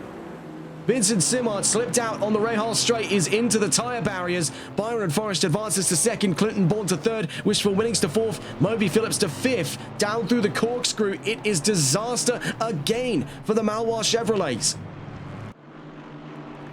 First, it was the 30 of Tanguay, now the 120 of Simard. The Chevys here at Seca are dropping like flies now in race 2. When the conditions have gotten tough here in terms of temperatures, the Chevys are starting to freeze over. Side by side here, Todd versus Jackal now for 7th. Every time we're catching him, this man is getting an overtake in, usually here at turn 11. In the pit lane at the moment, the 888. That being Brandon Carr, driver with a fair deal of support there from one of the chatters here in the Twitch chat. Pity that's how his week's ended here. We see his teammate Brad Peacock go toe-to-toe with the Holkianos Mercedes by looks of things there. That's Ivan Sanchez. Down through turn 1 into turn 2 we go. The 91 on the inside of the 27, but later on the brakes goes the Aston. Has he sold himself short there at the Andretti hairpin? Looks to possibly be the case. Sanchez up the inside, stays up in control of things there for 16th. Great move by Sanchez. You see with the 233, this is Wishful Winnings. You can see the gleam of the lights behind him. The ever-present sight of Aston Martin's Moby Phillips, the 007. Less so a license to kill in this race, more a license to thrill. Down through the corkscrew we go. There seems to really be no limit to what he can do here in Seca. Out through turn 9, a bit of a rough run of things at the rainy curve. Down through turn 10, 007 still well within his sights there on Wishful Winnings. In the background, that's the little Alpine. Anthony Valorio with a special livery, of course, here in Laguna Seca. Cars-inspired livery. Currently taking the fight then to George Todd. Now, this is a scary sight for that Alpine. Of all vehicles to have in his rearview mirror, a Mercedes is already a frightening enough sight, but the number 12 Mercedes is an even more frightening one here. A man who has been on a determined path to make his way to that top 5. Bear in mind, we have only a third of the race in here on race 2. I'd absolutely say it's within a chance here. George Todd could be seeing a top 5 by the end of this race, because right now he's already to 7th from the back of this field. Started at 23rd on this grid. I mean, this is absolutely next level. We've seen some formidable comeback drives in the last couple of weeks. We do see here some side-by-side action. Phillips and Winnings up round turn 5. We just saw it in the background watching with Valorio and Todd. Up and around the outside here at turn 6. It's contact between the Mercedes and the Aston, but they both come out still facing the right way. And as a sign of goodwill there, it appears the 233 is allowing through the 007. Camaraderie amongst drivers here. On the run out through the corkscrew. Good sportsmanship by Winnings. Knew things got a little too hairy on the run round turn 6. Was willing to own up to that one. It's a case for these drivers, you know, not all of them are in it for the chances of, you know, constant week in, week out wins. They are in it for the love of the game. For a lot of them, it's the glory of fighting. And if it's a hard-fought 5th or a hard-fought 4th and it's deserved and it feels gratified to have got, that's one they can smile at and they can walk away from the race day with a result like that. And it's a case, if it were any way different, I'm sure that's where a lot of drivers would draw the line. Meanwhile, we see then Todd now up and ahead of Valorio. Valorio with sizable distance here on Adam Jeffrey.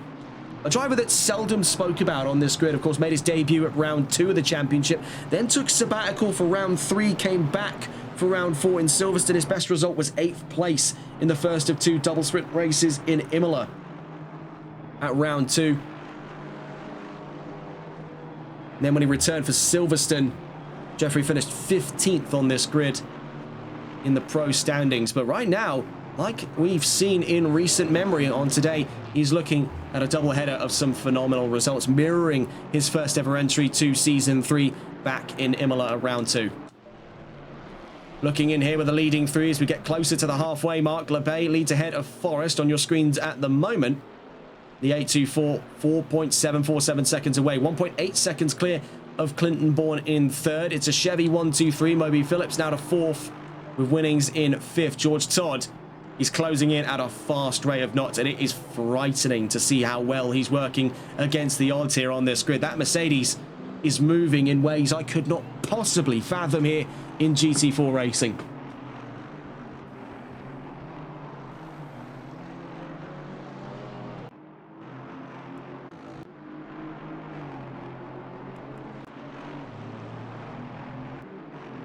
We see here what could very well be the scope of a fight for the AM division lead. Of course, last race's AM category winner, reveling in his maiden victories, then the Jackal leads that charge, but he's only 9/10 up off of new driver to the field. Fabian Yahure made his debut in Silverstone last week. The 28 with Mercedes now stands upon the precipice of a possible maiden win in the AM category here in the trailing end of runnings at Laguna Seca.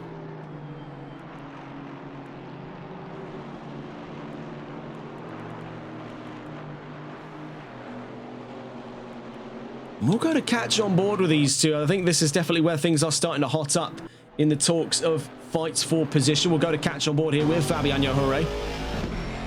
Number 28 fighting with the Jackal. Chevrolet versus Mercedes, mirroring a lot of those fights we got to see back in Season 2 in that sort of major playoff between AMG and Chevy throughout that season. He's turned his lights off. Oh, what on earth is he doing there? Into the wall. I mean, I think there was definitely the vision for what he was trying to do. I think we've all seen that iconic scene from Initial D where he turns the lights off for an overtake, but there's doing that, and then there's, well, turning yourself into a lawn dart. Not quite sure what Yahure's done, but that may be, if not a technical trouble for him, possibly one of the biggest sells of a possible race-leading fight I think we've ever seen in this series. Yahure likely to come into the pits. I don't think we've got 100% of that story, really, into the pits. That's easily the end of Yahure's run here. His lights came off. Now, I'm still at a loss, really, for what on earth happened for him. And in the meantime as well, playing in direct parallels, there was an incident for Wishful Winnings. He's side by side with Kevin Quain, trying to retake 9th place. Out through turn 2, does get that one wrapped up. The 607 nearly spins on the exit of Andretti. I'm not quite sure we got 100% of the details there on what exactly happened for Fabian Yahure. That is quite a bizarre incident. I can only chalk that one up to a possible malfunction on that Mercedes. That's the only thing I could come to think of, because I get where people have come for the come for the angle before, but they've turned their lights off, they've gone for the overtake. You know, we've all seen that scene from Initial D. We all know what it is he's trying to reference. I don't think that was necessarily his intentions. I think maybe that's just a bit of an awkward situation for him. We'll be curious to know exactly what went on for him in the post-race investigations after today's running of round 5, race 2, but certainly some bizarre things kicking off here in Seca. You see here Tanguay versus Queen. Big bump, though, on the exit of turn 9 at the rainy curve. Watching here with Tanguay.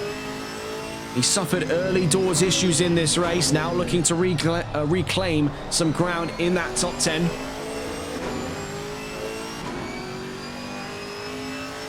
Up in front, you can see Winnings and Jackal. And this is really just, it's kicked the doors open there. The red carpet, as it were, being rolled out for another AM win here by the Jackal. A clean sweep for that golden Chevrolet.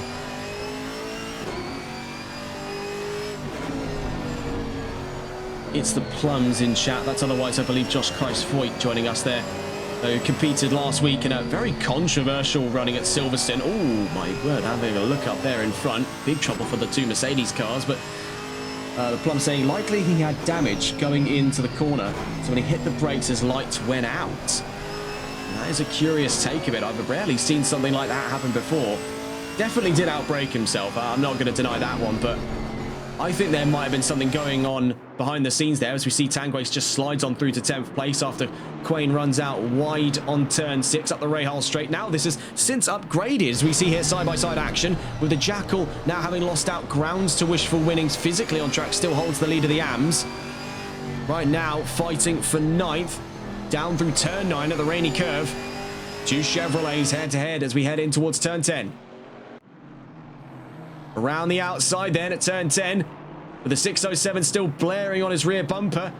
That's 2 positions lost out on track for the leading AM car. That does actually drop him back into a very, very uncomfortable spot because now there is nothing left to stand in the way between the 2 leading AM cars. Cal Ford is looking for redemption here in Laguna Seca. He's had 2 less than ideal runs of things here so far with 12, just under 13 minutes left to go.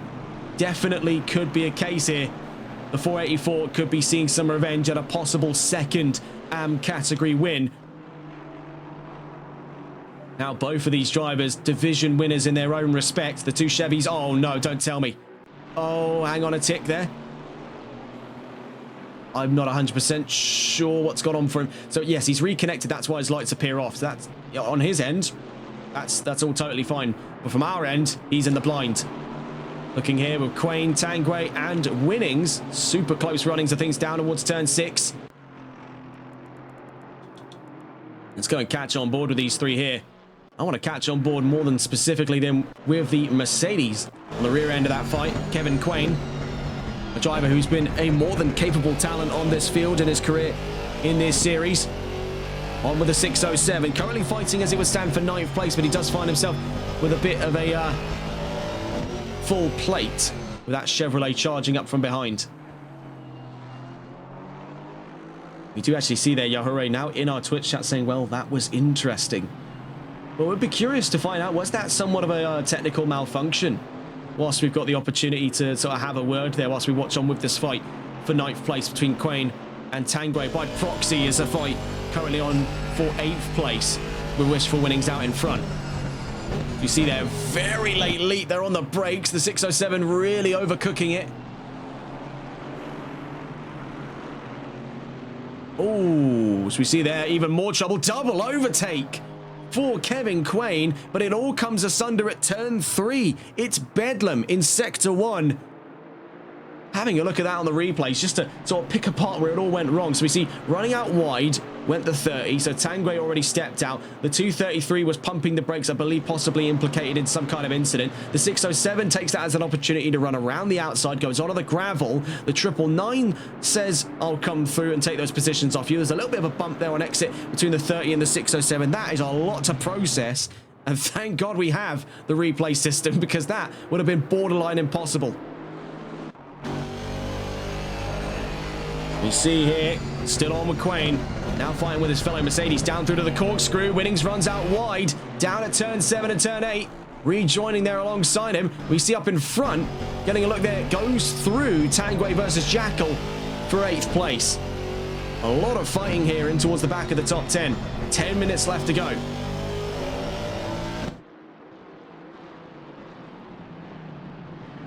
Gold Guy 392 saying, I had to leave what happened to Brandon. Disconnect for the 888 car. Sadly, out of race 2.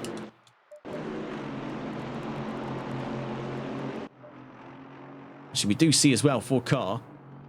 He has now since come back out on track. 7 laps down. He is adamant to see the checkered flag, but did just run into a spot of bother there out of the corkscrew. We just caught on with him just now, but that's the current state of affairs.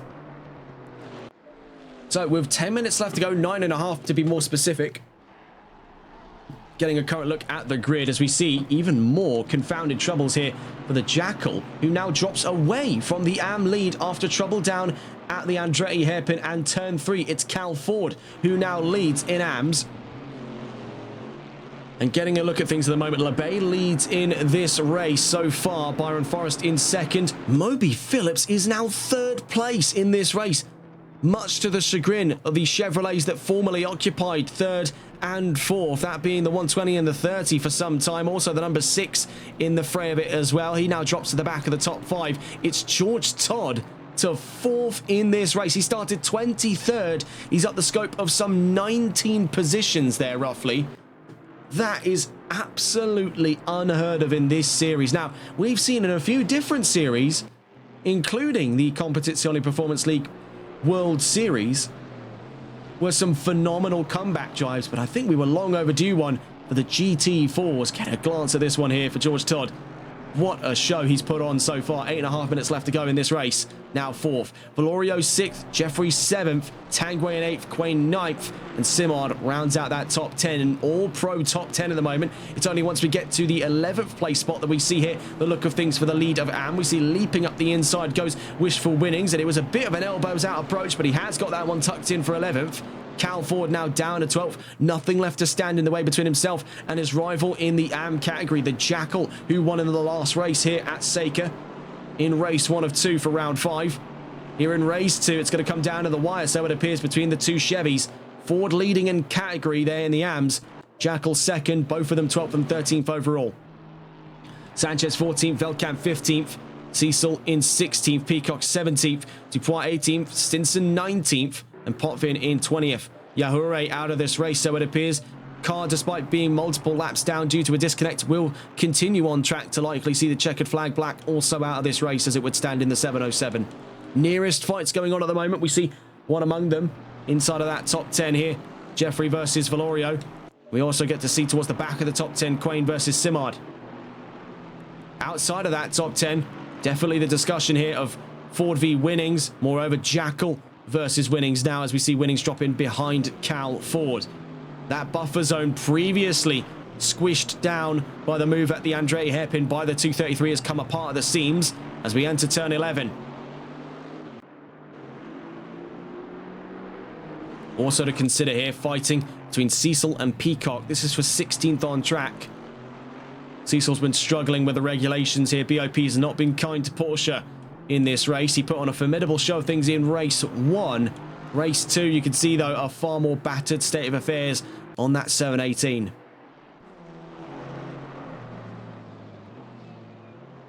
Seeing here with the Alpine versus the Aston. Anthony Valorio versus Adam Jeffrey. Up round turn 5, entering turn 6. Running a little out wide there. Jeffrey stays close. It's worth pointing that one out in an event that the Alpine was never expected to be competitive on. We're seeing here routine visits to solid positions in category by Valorio. The 41 has been on somewhat of a hot streak here in Laguna Seca. Perhaps even that livery serving as somewhat of a good luck charm. That's all superstition until we get to see more of it. Simard versus Quain out through turn 10. Running out wide there. Simard takes a bit of gravel over his left-hand side as we enter turn 11. 607 continues to hold ground. We see here the sparring duo for the lead of Am. About 1.5 seconds from one another as we're 5 minutes left to go here out of turn 11 at Laguna Seca. Looking in with another emerging fight. Velkamp v Sanchez. 13th up for grabs. Overall on track. Velkamp still holds on to a division podium. It's Winnings into the paddock here with 5 minutes left to go in Laguna Seca. Wishful Winnings. Is he retiring the car by chance? The 233 has already ran into some spot of bother over the course of this race. He pulls in. Could that be the end of the road for Wishful Winnings? A reluctant end to race 2, but he's come in. Even if he does emerge back out on track now, he's thrown away quite a fair deal of positions on the field. That did, I should say, look to have been a retirement of the 233 Mercedes.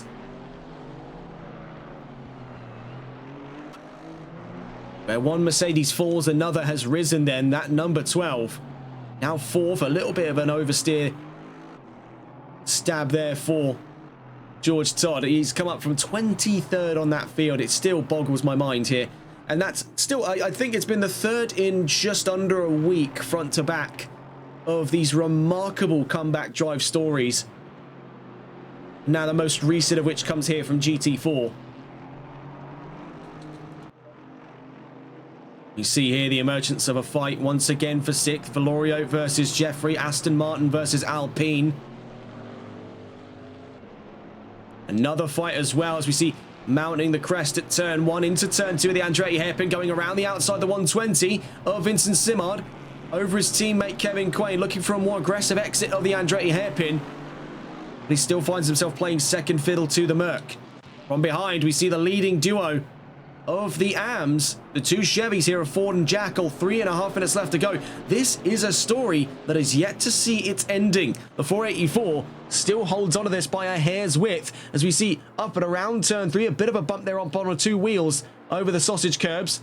Into turn 4. The 484 holds its ground. This is possibly the fight to watch then in this race, going to catch on board with them. As we cut away from some of the other fights, we do just quickly see there Jeffrey V. Valorio down towards the corkscrew, but we want to catch on board really the heat of the action between the leading AMs. The 484, Cal Ford versus the Jackal from behind. Who comes home at the end of this race with their second career victory in AM? Will it be Cal Ford, who won a few weeks back, or will it be the Jackal? Well, we see they're running out through the corkscrew. Very sudden upset for the 484 as through goes the 999. Buckling under the pressure of performance here with mere minutes to spare. It is flipped on its head for Cal Ford.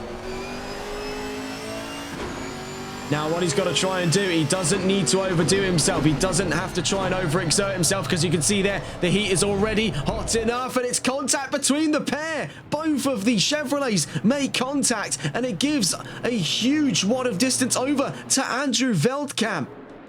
And have a glance at it here. The 616 has both of the leading Chevys in his iron sights. It's a three-way split for the AMs here in race 2. With just under 2 minutes left to go, it has gone DEFCON 1 for the AMs. 3 Chevrolets in all. Now leading it the Jackal with Cal Ford on his tail. Andrew Veldkamp looking to break the drought on race wins, of which 3 races now back-to-back he has not seen an AM division win. That could very well stop today. The leading pair in his iron sights we see looking on the inside is the Jackal. Around the outside goes Cal Ford with the Jackal stepping over himself there through turn 5. The 616 is now alongside him on the ascent. Clinton Bourne just suffered a disconnect there. He's at the back of the top 10, likely to drop down more positions. We see Ford continuing to open the lines here on what is a minute left to go of racing. We'll be catching on with the 119 not long from now as it stands. The Jackal trying to hold up almost as it seems, then Andrew Veldkamp down to the rainy curve. He's to the outside at turn 9. Very bizarre state of affairs there. That could have gone nuclear between those 3. As it appears though, Cal Ford, having just gotten away from the rest of the fighting after that incident that started down here at turn 11 the lap before. Now he's got really what stands as 1 more, possibly 2 more runs before the end of race 2. Pressure that could not get much higher in that top 3 for the AMs. Having a glance back in at some of the other fights then for 5th place. With that recent disconnect by that of Clinton Bourne, it's given the opportunity up over for a fight of 5th place here between Adam Jeffrey and Anthony Valorio. Down through to turn 6, we see the Alpine leaps for the inside. We'll catch on board here with LeBay as we go barreling down to the line. Is it the final call here on race 2 as we hit the checkered flag? Very likely to be the case. LeBay wins 2 on the trot here in Seca in the pros, but we have plenty of stories to wrap up. Byron Forrest looking at a phenomenal 2nd place there. Brilliant resolve. 1-2 for Chevrolet and for Malwar Racing. Moby Phillips in 3rd. We saw a top 5 from Phillips in the last race. Now a podium for Aston Martin. Brilliant, brilliant stuff. Todd from 23rd to 4th. And now we get to see the wrap-up on this fight for 5th. It looks to be Alpine, but with Aston Martin on their tails, we'll only see it when the checkered flag flies, and that it does. Valorio to 5th, Jeffrey to 6th, Tanguay to 7th, and Simard skating down to the line there, looks at his 8th place finish. Down through turn 11, Kevin Quain holds his ground up and ahead by 8.4 seconds over Cal Ford. Makes his way out of turn 11, has been able to escape the majority of troubles for himself today. And in what was nuclear state of affairs in the end, the ending couple of laps there, Cal Ford wins in the AMs, his 2nd career win in the AM category there.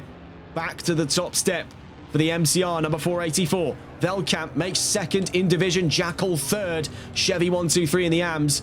We see there the rest of the results pouring in. Sanchez 13th, Peacock 14th, Cecil 15th, Dupois 16th, Stinson 17th now. Higher and higher results there for one of the newest drivers to the grid with KTM. Potvin 18th, Bourne in 19th, though possibly a DNF with that disconnect. Winnings in 20th, Car 21st. We'll have a look around some of the rest of the grid there just to get a gander at everything else.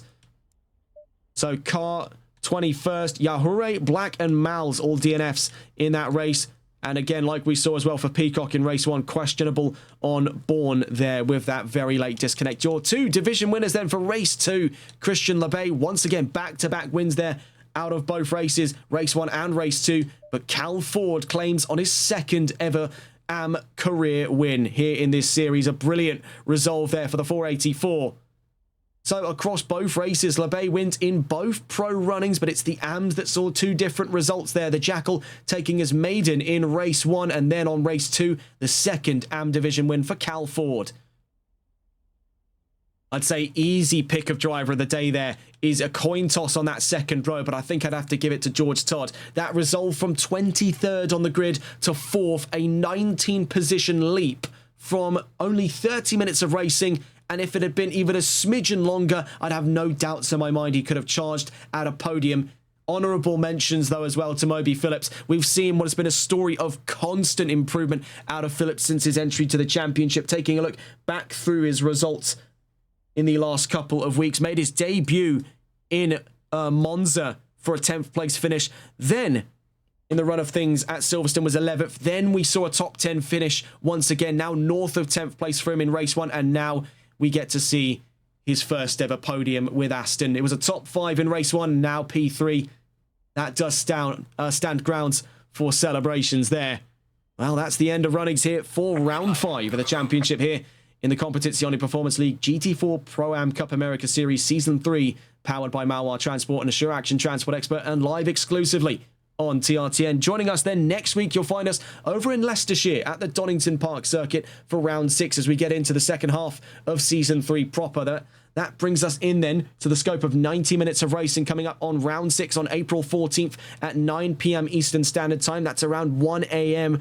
in British summertime for those of you tuning in from the United Kingdom, or by that metric also as well from Europe. That'll be about 2 in the morning if you're tuning in from West Europe. That's all from us here, though, on TRTN. What a dual set of races. The double sprint format never fails to disappoint here. It is a fantastic format to go by. Never fails to disappoint doesn't make a great deal of sense. Because it's almost an oxymoron there. It cancels itself out. It fails to disappoint. Haha. There, we win in the end. So, that's all from us here on TRTN. Have a wonderful rest of your evening. Take care and good night.